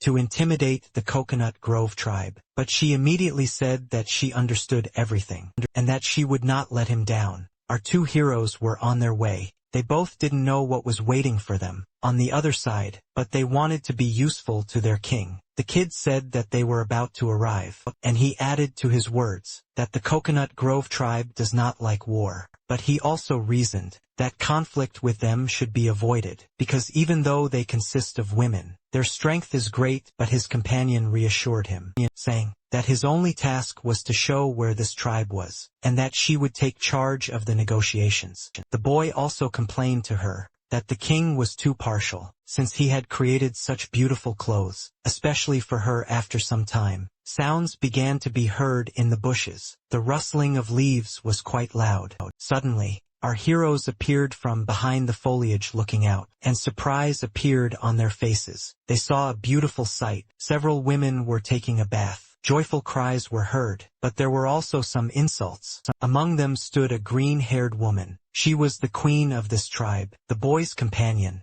immediately began to admire the queen's beauty, but he immediately interrupted her, not letting her finish speaking, citing the fact that appearances are deceiving. He heard that she ate several suitors. During their heated discussion about eating the grooms, someone snuck up on them from behind. This was a detachment of the tribe that guarded the rest of the tribe. Sometime later, our heroes were brought to the queen. 2 armed women reported to their queen that these 2 had been spying on them while they were taking water treatments. They also added that they called themselves Pooh, and were very demanding to meet the queen. The kid immediately started yelling that they were not Poop, but ambassadors of the king of their tribe. The green-haired girl immediately asked him again. She did not understand what ambassadors he was talking about. At that moment, the girl looked away in surprise. After thinking for a while, the queen gave the order that the woman be left as a slave, and the man be fed to the fish, and the piece of meat be made into dinner. One of the Grove tribe immediately grabbed the baby, and she dragged him to the side. He screamed at the top of his lungs for Au to save him. Au immediately began negotiations, saying that she thought the queen of the grove was quite perceptive, but she saw something else, because they were going to give this mountain bull meat. She cracked her whip and ordered everyone to stop and be silent. With a smirk on her face, she asked her again if they really had mountain ox meat. She in turn immediately responded positively, saying that a herd of black bulls lived in the north of the river. After this, the queen immediately frowned, saying that they were not going to unite and fight the bulls. The messenger, with a smile on her face, only said that they should underestimate people. Standing before her, she said that the lands of the bulls had long since changed their owner. Everyone around from the Coconut Grove tribe immediately began to vigorously discuss these words. They could not believe that people were able to defeat a herd of bulls. The queen got angry, stood up from her throne, holding a whip in her hands. She said that they were almost trampled. Coming closer to her, she said that she understood what awaited her for her lie. But the king's messenger was not going to back down. In her words, continuing her story about how the biggest bull, the king of bulls, was slaughtered by their king, and if they did not believe it, they could see for themselves. One woman immediately objected, saying that it was a trap, but Au was not going to give them any reason to doubt, by saying that their king was merciful, because if he wanted to, he would have killed them all by himself. The kid immediately joined his comrade, saying that they didn't come to fight them, because their thoughts were sincere. Au immediately said that, if the queen was afraid to go herself, she could send someone from her tribe for meat. In order to make sure of their goodwill, the queen struck the ground with her whip, and looked down at the people. She threatened them so that they wouldn't even think about cheating on her. Some time passed, the sun was already beginning to set. Our heroes, along with the Coconut Grove tribe, were heading to their king. Suddenly the little boy cried out that they were back. Shirgu immediately shouted, telling him not to shout, but rather to help build a house, and then showed him where the king was waiting for them. One of the queen's companions decided to ask her what the phrase "build a house" meant. She had heard it for the first time, but at that very second Au said that they had arrived. Our main character sat in a hut on a throne, looking menacingly towards the guests. He showed his power. The queen immediately felt a murderous aura, which made her wary after all. The guy sitting in front of her looked like a huge beast that scared her. At this time, with a menacing face, our main character thanked Aya for her work. The queen continued to stand, looking fearfully towards the hut. The queen's comrades looked around, while the rest of the wounded tribe hid in their homes. They discussed how the king had ordered all the wounded to hide, so that no one would see them. Turning to the queen, he asked her if she was the queen of the Coconut Grove. One of the women called out, asking for the bull meat they had been talking about. Pointing his hand to the side, the king of the people said that they could take as much meat as they could. Looking at the huge number of slaughtered bulls, they could not even utter a sound, because they could not even imagine such a picture. As they approached the bodies, they saw people cutting up the meat with their axes. The man pointed to the side and said that their meat was there, and they had to cut it up themselves. When they came closer, they still couldn't believe that it was all theirs. One of the girls took out a wooden knife, and then she swung with all her might. But when she hit the bull's skin, her knife cracked and then broke in half. People laughed at them, because they couldn't even cut meat, and they were afraid of them. The girls from the Grove tribe immediately started screaming that they were just lucky to get caught in the middle of a fight between bulls they had nothing to laugh about. Standing up with a frown on their face, the men asked them if they really wanted to fight, with them giggling along the way. Suddenly, with lightning speed, something flew out of the king's hut. With the same incredible speed, it rushed past the swearing people. The girl turned around and couldn't believe her eyes. Not only did she manage to see anything clearly, and then the meat was cut into 2 parts with this axe. Our chief subordinates were not happy that the king helped them, and the queen's subordinates were afraid of this power. The queen turned to the king in surprise,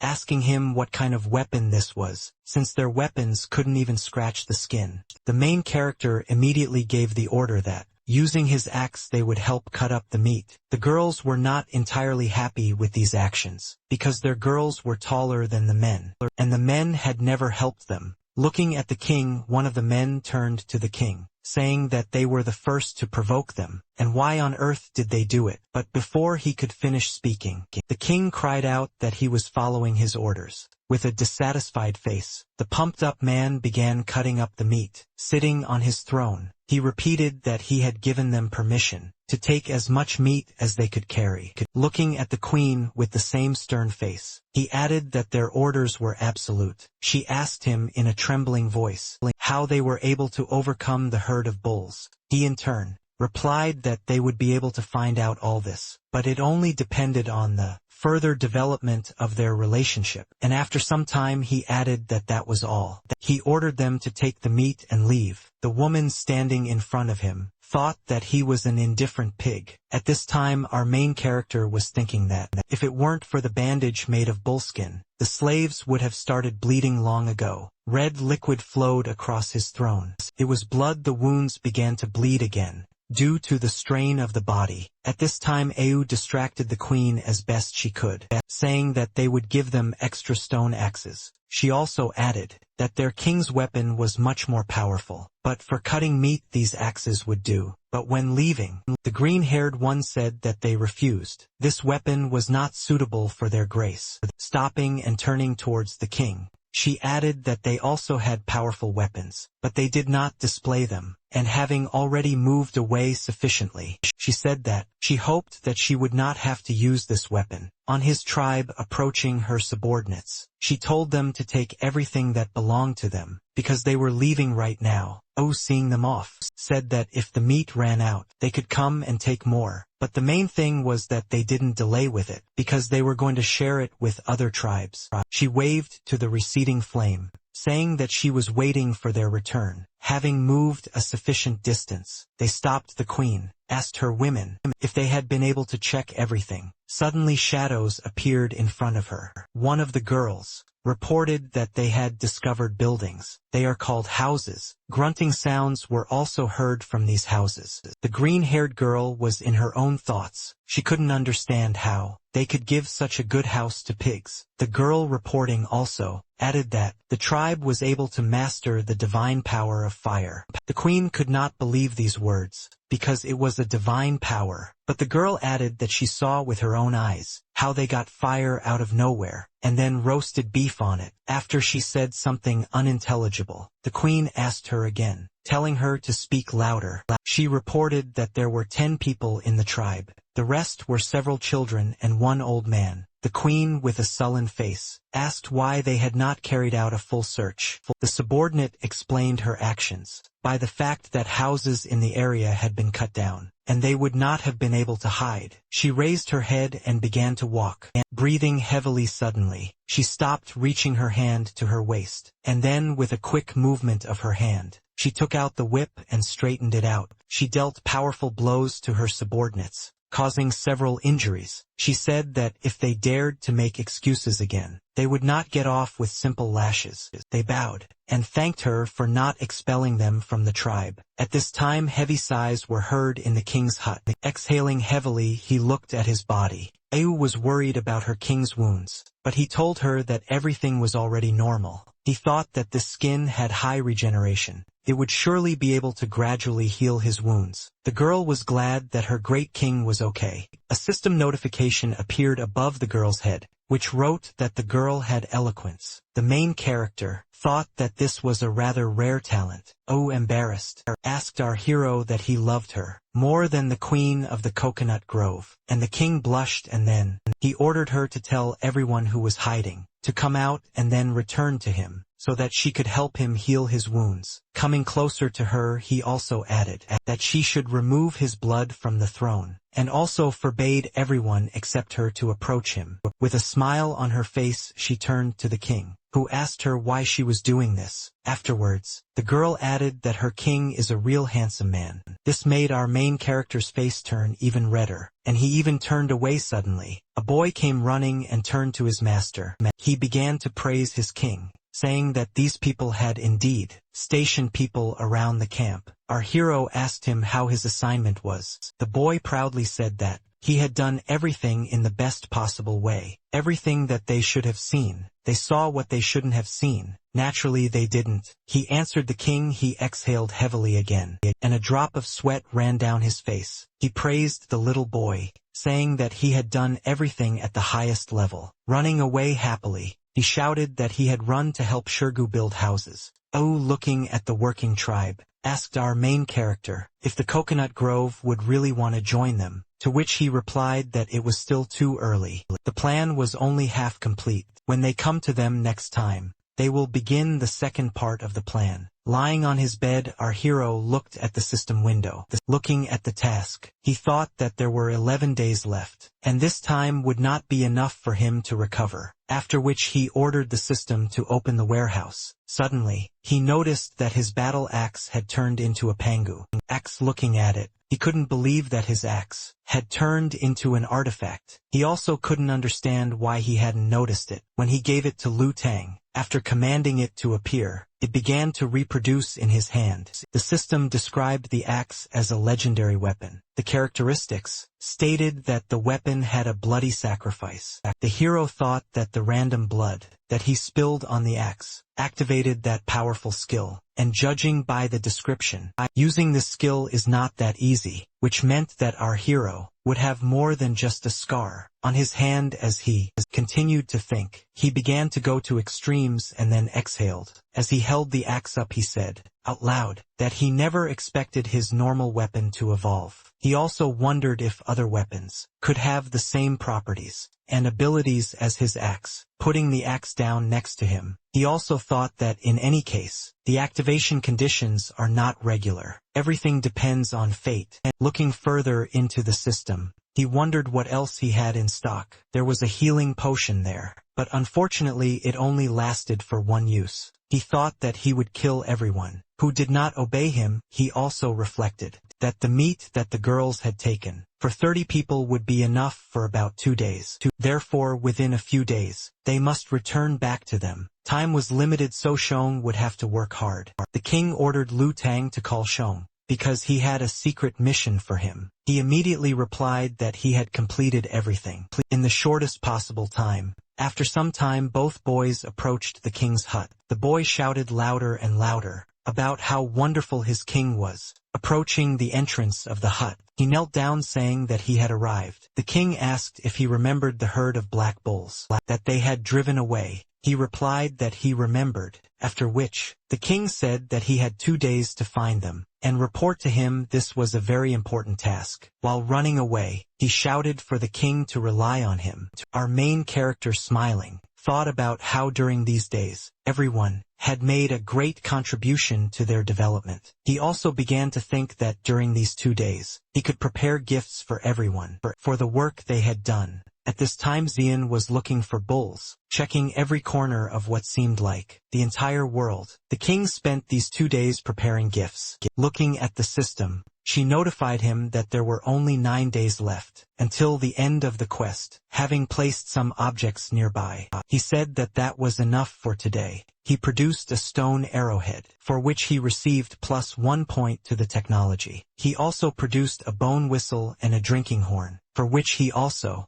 received +2 points to the technology. He was going to give the bone whistle to Shirgu, so that it would be much more convenient for him to command in battle or during a hunt. Stone tips can enhance the power of spears, and the drinking horn will go to Shirong. Suddenly, Oh cried out that she had good news for the king. She said out of breath that their house had been completed. Handing the cloak to her king, she asked him to put it on, so that he could hide his wounds. She helped him put it on. She really wanted to help her king. He in turn thanked her. They came out of the hut smiling. They were happy with their work. Eu shouted to everyone to move aside, because she had brought the king. Shirgu, noticing his king, extended his hand to the side, saying that their king should look at this magnificence. They built what seemed to them to be a huge wooden house with bull horns on the roof. Shirgu shouted that it was all his idea, asking our main character how he was doing, to which he turned away and replied that he would go. Everyone around was shouting that the pigsty would really suit the pigs, and that this was their new home, and that they would no longer have to sleep in cold caves. Holding the door in his hands, Shirgu also spoke about how they did it from the stories of their king. Having placed her in the crotch of the house, he shouted that this was the end of their new home. At that very second, a system window appeared in front of the main character, notifying him that he had been awarded 10 technology points for successfully building a wooden house. His face changed as he thought about how much his tribe had changed. Since he came into it, his thoughts began to visit the fact that the system was influencing them, because not long ago they were savages who drank blood and screamed like animals, and now their characters and behavior were completely different. Could this really be accelerated evolution? Our main character wondered. Turning to AI, he ordered her to report immediately. When Hunter Shao arrived, covering his hand with his cloak, as he left, he spoke about how everyone should continue building houses, because soon many people would live here. Suddenly he heard screams. These were screams that someone had found something. It was Xian who stood before his king and told him that he had found a herd of black bulls, to which the king praised him. Placing his hand on his subordinate's shoulder, with a smile on his face, he spoke about how he would finally be able to carry out the second part of his plan. Calling Shiga over, he told him that there was a special task for him. As well, sitting in front of his subordinates, he explained the details of his plan, and they in turn listened attentively. At the end, turning to them, he asked if they had any questions. Shirgu looked towards Shun and asked him if they could do it, to which he calmly said that he would be able to complete the end of the task. Extending his hand to Shirgu and then opening it, he told him to take this whistle for more convenient coordination of the order. Shirgu was pleased with this gift, and looking towards Shirong, still with the same smile on his face. He said that he also had a gift for him, so he didn't need to worry. As long as he completed the task, he would get his. The king added that as soon as he gave the signal, they should immediately proceed to carry out this task, saying goodbye to those leaving. He thought that it was hard for them now, and due to the shortage of hands, they would have to give work to the wounded. Approaching his subordinates standing nearby, he told them to build a fire. It was supposed to be right in front of the house, but there was no need to light it yet. Oh asked her king if this was for the guests, who would soon arrive, to which our hero replied that it was so. After some time, people approached the settlement of our heroes. The girl who was on the outskirts of the settlement noticed them. She immediately understood that the Coconut Grove tribe was coming towards them. She immediately rushed towards the king's house to report their approach. Running to the house, she reported this to her king. Au at this time was treating the wounds of her king, saying that they were healing, but he was still forbidden to move. The king liked this. He thought that it was the most pleasant thing to be taken care of. He also began to imagine a time when he would subjugate the Coconut Grove tribe. Suddenly there was a knock on the door, and shouts from behind her that the Coconut Grove tribe had arrived. Our joyful hero said that the fish had finally bitten. The first to come out to them was Au, who said that the queen of the Coconut Grove had become even more beautiful than she had been since their last meeting. Stretching her hand towards the house, she told her to go into the royal palace. Their king was already waiting for her. She looked at the building in surprise, thinking that in such a short period of time, they were able to build a wooden house. She could not understand how this happened. Suddenly she switched to the girl standing next to her, saying that their king was really afraid to come out to her, and then she added with a grin that this time, they would take even more meat, so as not to disturb their tribe. The entire Grove tribe stood behind her. She said that everyone wanted to meet such kind neighbors. O replied that their king had already told them to prepare beef for 40 people so they could go get it. Smiling and giggling she said, the only problem was that there were clearly not 40 of them. The queen of the grove approached Au, asking her if she would like to join them, to which she replied that she had long been subdued by the powers of her king, so she would refuse.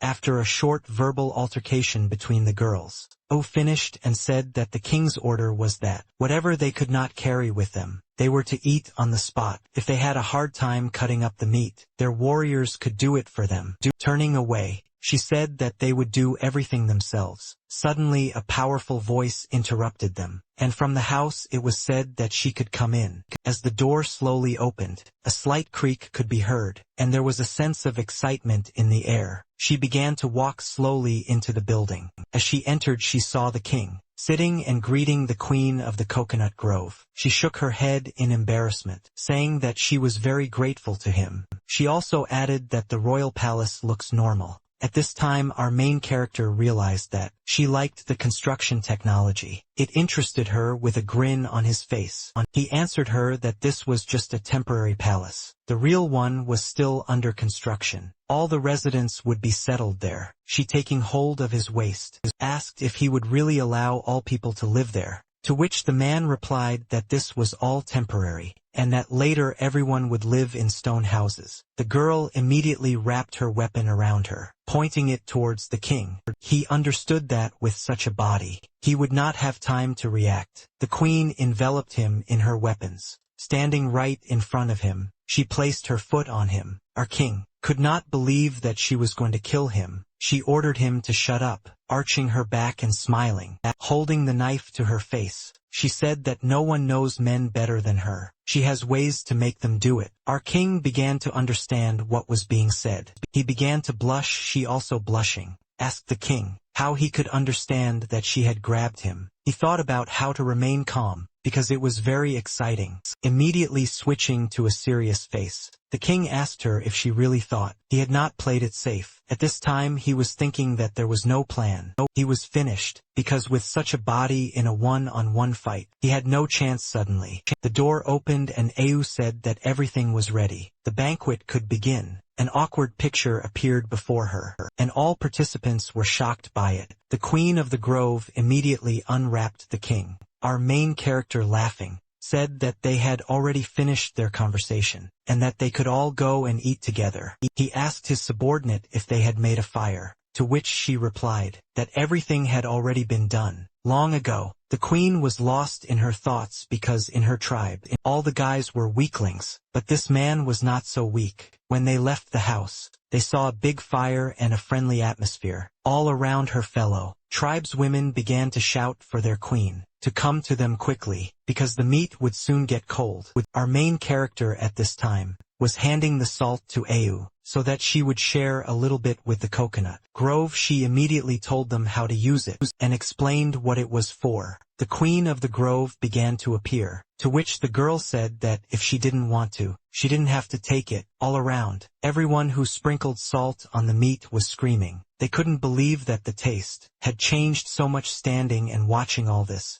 our protagonist thought that, if only he could buy a little more time for Shirgu, and shun the queen, having tasted the meat, was delighted with the admiration of the taste of this meat. At this time, screams and sounds of trees were heard in the forest. These were our main characters, who were looking for bulls, making their way through dense foliage. Noticing the herd comrade, Shirgu asked him if they really didn't have enough meat, since it seemed to him that there was much more than they could eat, to which he replied that they were not here for hunting, and then he added that he would understand everything later. Now he just needed to follow his orders. Suddenly a boy with a skin on his head, seeing the smoke, cried out that the king would give them a signal. It was time for them to act. Shirgu immediately blew his new whistle, also signaling to the others. They immediately began throwing spears at the black bulls. The hits were accurate, and during that time, they greatly improved their throwing skills and accuracy. The enraged bulls rushed to the side. Shirgu shouted for Xiong to get ready, because they were approaching him. At this time Xiong stood on the tree, preparing to attack because there was only one chance. Noticing one of the largest bulls, he prepared to attack, and then jumping from the tree, he swung for a powerful blow. He thrust his spear straight into the black bull's back, causing it to scream in pain. Shong shouted that this bull was his. He succeeded. The boy saddled the running bull in front of the herd. It seemed to him that he could hold on. His life could end there. The running bulls destroyed everything in their path, breaking trees and demolishing the earth. At this time, Shuang was only thinking about how to hold on. He was trying not to let his fear get the better of him. The bull thrashed against the trees in an attempt to throw the bug off his back, but Shirong shouted that these were pathetic attempts, since even their king had become prey to them. At this time the rest of our heroes were watching. All this, one of them was a boy with a skin on his head, and when he realized that the herd was moving east, he knew that something had to be done, because their course had to be changed. Shirgu, who was sitting nearby, said that he had given a signal. Taking the whistle he was given into his mouth, he began to whistle. The sound of the whistle was heard all around. The herd of bulls also paid attention to it. Sean couldn't believe that they were running in the wrong direction, but he also knew that Shirgu wouldn't just give the signal like that. Taking hold of the protruding spears, he began to try to turn the bull around. The beast tried to resist. The herd gradually began to disappear into the thick foliage, and their heart-rending cries began to subside. At this time joyful raptures were heard around the fire. The queen cried while eating the meat. She understood that if she ate so much meat, she would definitely get fat, but she could not stop because it was so delicious. At this time, our main character was watching what was happening. Looking around, seeing the birds taking off, he realized that very soon his plan would be realized. No one around even suspected that this was all part of a big plan. A girl ran out of the foliage. She was screaming. These were screams of fear. Running closer, everyone heard that she was screaming. She was screaming about trouble. Not noticing the hillock, she stumbled, falling right at the feet of her queen. She cast a disdainful glance in her direction. She asked her what could have happened that made her come running in such a panic. She, raising her head in tears, told how a herd of maddened bulls had invaded their territory and started to run amok, and those who remained in the camp were unable to resist them. Her queen's gaze changed. She couldn't believe what was said. She shouted to everyone they were coming back. They had to hurry because every minute counted. She couldn't understand how this had happened, because the bulls had never entered their territory before. At this time the bulls were breaking everything around, and the girls from the Coconut Grove tribe were lying on the ground unconscious. Those who managed to climb the trees fired their weapons, trying to inflict at least some damage on the animals, but the stones only bounced off their thick skin. It was useless seeing all this. They understood that, in order to save the sisters, they had to go down and engage in hand-to-hand combat. Jumping from the tree, they shouted that they would die for their queen, but just a second later the bull blew them apart, throwing them in different directions. One of the girls fell right next to the bull who swung. She understood that she wouldn't have time to dodge. She tearfully screamed that she didn't want to die. A fist had already appeared in front of her face, and she was trying to defend herself with her hands. The sisters screamed, because one of their sisters was about to die, and they rushed towards her. Suddenly lying on the ground, she saw only a fist that froze right in front of her. Because of the dust she raised, she didn't notice at first what had stopped the powerful blow, but as soon as the dust cleared, she saw that the hand of this monster was held by her queen, she barely holding back. The bull screamed that she would not allow her people to be maimed. With a wave, she sent the enraged animal flying into the air. As the bull fell, it destroyed the ground beneath it, and it was the queen's most powerful blow. But her opponent only exhaled and began to stand up. He began to accelerate in order to strike back at his attacker, rushing towards the queen with incredible speed. He intended to deliver a powerful blow to her. Rushing past her, he was able to touch her with his powerful body. The queen began to cough from the pain. She did not have time to completely dodge. When she landed, they managed to catch her in their arms. Her lips were covered in blood, and she squinted in pain as she tried to see what was happening. It was our main character. He was asking the girl if everything was okay with her. Having put her on her feet, he told her tribe to rest. They would take care of the rest themselves. The queen said that she did not understand why the herd went crazy and attacked them. He glanced towards the bulls and began to shout, standing face to face with one of the bulls, who was leading the herd. He asked him if he had forgotten what he had done. He just started growling in his direction. The king couldn't believe that he didn't remember him, because his plan was that they would get scared and run away suddenly. The lines on the bull's body gradually began to turn blue, instead of red, exhaling heavily. Our hero realized that he was scared. Cold sweat was running down his face. Taking out an axe, he pointed it towards the bull, shouting that he was lucky, because they met the remaining herd so quickly. Our king, grinning, thought that it was certainly frightening that they had found a leader for themselves so quickly, but he was still far from his former self. Seeing that very axe, the bull began to tremble,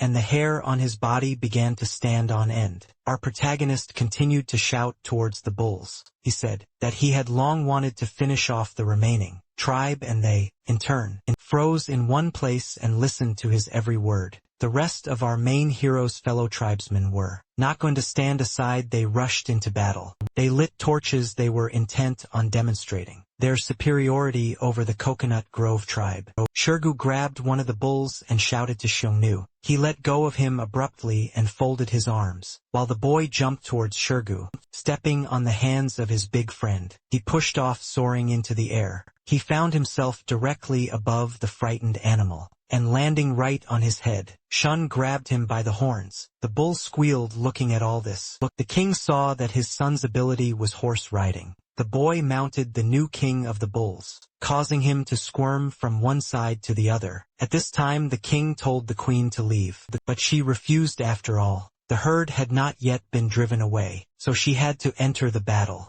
But our hero was not going to let her go. He grabbed her hand and insisted on his proposal. He told her that they couldn't cope with these monsters, because he took few people with you, and entering into battle is the same as going to certain death. The girl standing could not object in any way. He also added that it would be better to send people to their territory, so that everyone could heal their wounds, after which they could calmly return home. He was willing to provide homes, food, and guarantee safety. The queen looked around. She saw her wounded people, She understood that they could not fight any longer. Au joined in her king's speech. She asked the queen if she would rather watch her subordinates die in vain. She just looked menacingly to the side. She understood everything perfectly. Suddenly raising her hand up, she shouted that the victim should stumble to the north. Gritting her teeth, one of the girls screamed even louder that they were retreating. She began to urge everyone on, shouting for the wounded to be sent forward. The king, turning to Au, told her to lead everyone to the camp, while he intended to stay behind, to gain time for their safe retreat. The queen just walked by silently. Au asked her king to be careful. At this time Shirgu and the others entered into a fierce fight with the bulls. Girls appeared from behind, one of them shouting that they should all gather up their courage and finally deal with these damn bulls. Shirgu told them to retreat with the others, but they did not listen to them. They ran past him as if they had not heard him. The king, smiling, told Shirgu that these women were very brave. They could not lag behind them. All our heroes rushed into battle. Loud cries began to be heard. After some time the sun began to set, and there was a sad silence all around. People started coming out of the forest. One of the girls ran up to those walking. She asked where the king and the others were. Au replied that the king and the others remained, and also added that many wounded came with her. They needed a good rest. Stretching her hand towards the houses, she said that there should be enough for that number of people. The girl thought that it was only thanks to Dada that they were able to build all these houses so quickly. She also added that those who are not injured should go and help her bring food and water. Au brought the queen to one of the houses, saying that she should rest, and then she added that she would take care of the rest of the people, and she wouldn't have to worry about them. She just lowered her head and quietly, very quietly uttered words of gratitude. Having closed the entrance to the queen's house, our heroine exhaled heavily. She was very happy that everything was going well. Arriving at her king's chambers, she saw him sitting tired on his bed. He explained to the girl that the essence of his plan was to use the least possible cost to achieve the goal, namely the conquest of the coconut grove. In the end, they only ended a hard battle, but not a war. She was happy. She was grateful to all the gods that he was their king, that he appeared in their lives. On the second day, everyone had already settled in, and the girls began to do their own thing. At this time, the men were monitoring what was happening. Yes, I approached one of the night guards and asked him if everything went well, to which he replied that everything was fine. One of the girls stood and guarded the house of her queen. Suddenly a shadow appeared on her. Not paying attention to her surroundings, she thought that it was cloudy today, when suddenly they turned to her. She was scared. She couldn't believe her eyes, because in front of her stood a simply enormous woman. Yes, she told her that their king invited the queen of the coconut grove to his palace. It seemed to her that he wanted to discuss something extremely important. At this time there was silence in the palace. The king looked at the system window, his attention fully focused on it. In front of him was the number 8. That was how many days remained until the end of the mission. Suddenly there was a knock on the door, and he ordered the system window to hide. O turned to the king, saying that she had brought the queen. Upon entering, the green-haired girl immediately said yes, and then explained that this was her answer to the merging of their tribes. But after that her gaze immediately darkened, and she told him not to dream. I never dreamed that I would be able to force her and take advantage of her weakness. Standing up and extending his hand, the king explained that this was not coercion, but merely a profitable deal. He added that he could teach them how to build houses, and also to make weapons and light fire. Well, in return, they will be united with his tribe. Coming up and standing in front of her, he sternly told her to accept his rules and protection. And leaning over, he added that in some things, it was useless to rely only on courage, causing the queen to become frightened. He asked her about the cruelty of the sea tribe. He could not believe that she did not know about their strength and cruelty. He continued, comparing her to a wounded deer that would soon die. The queen screamed. She asked him to stop, turning away. She again asked him to stop. She told him that it was not that simple. She could not force them to accept the power of a stranger, except if there is a fight, and it is one, because this is the only way strength is recognized. In their tribe, our main character began to smile, and thoughts began to slip through his head. These were his thoughts about his victory. Once outside, the entire Coconut Grove tribe gathered. At our hero's palace, he loudly declared that their queen was wounded, so she could not fight, and therefore, to make things fair, he would not fight either. Therefore Shirgu will go into battle instead of him. He will fight in his place. He, having assumed the pose of a winner, began to chuckle loudly and ask, which of them would dare to fight with him? One of the girls came out and said that she would fight him. Shirgu recognized her, because this was the same girl with pigtails, who fought with him against the bulls. Laughing, he told her to be careful, because he didn't want to hurt her, and she, in turn, told him to shut up because he talked too much.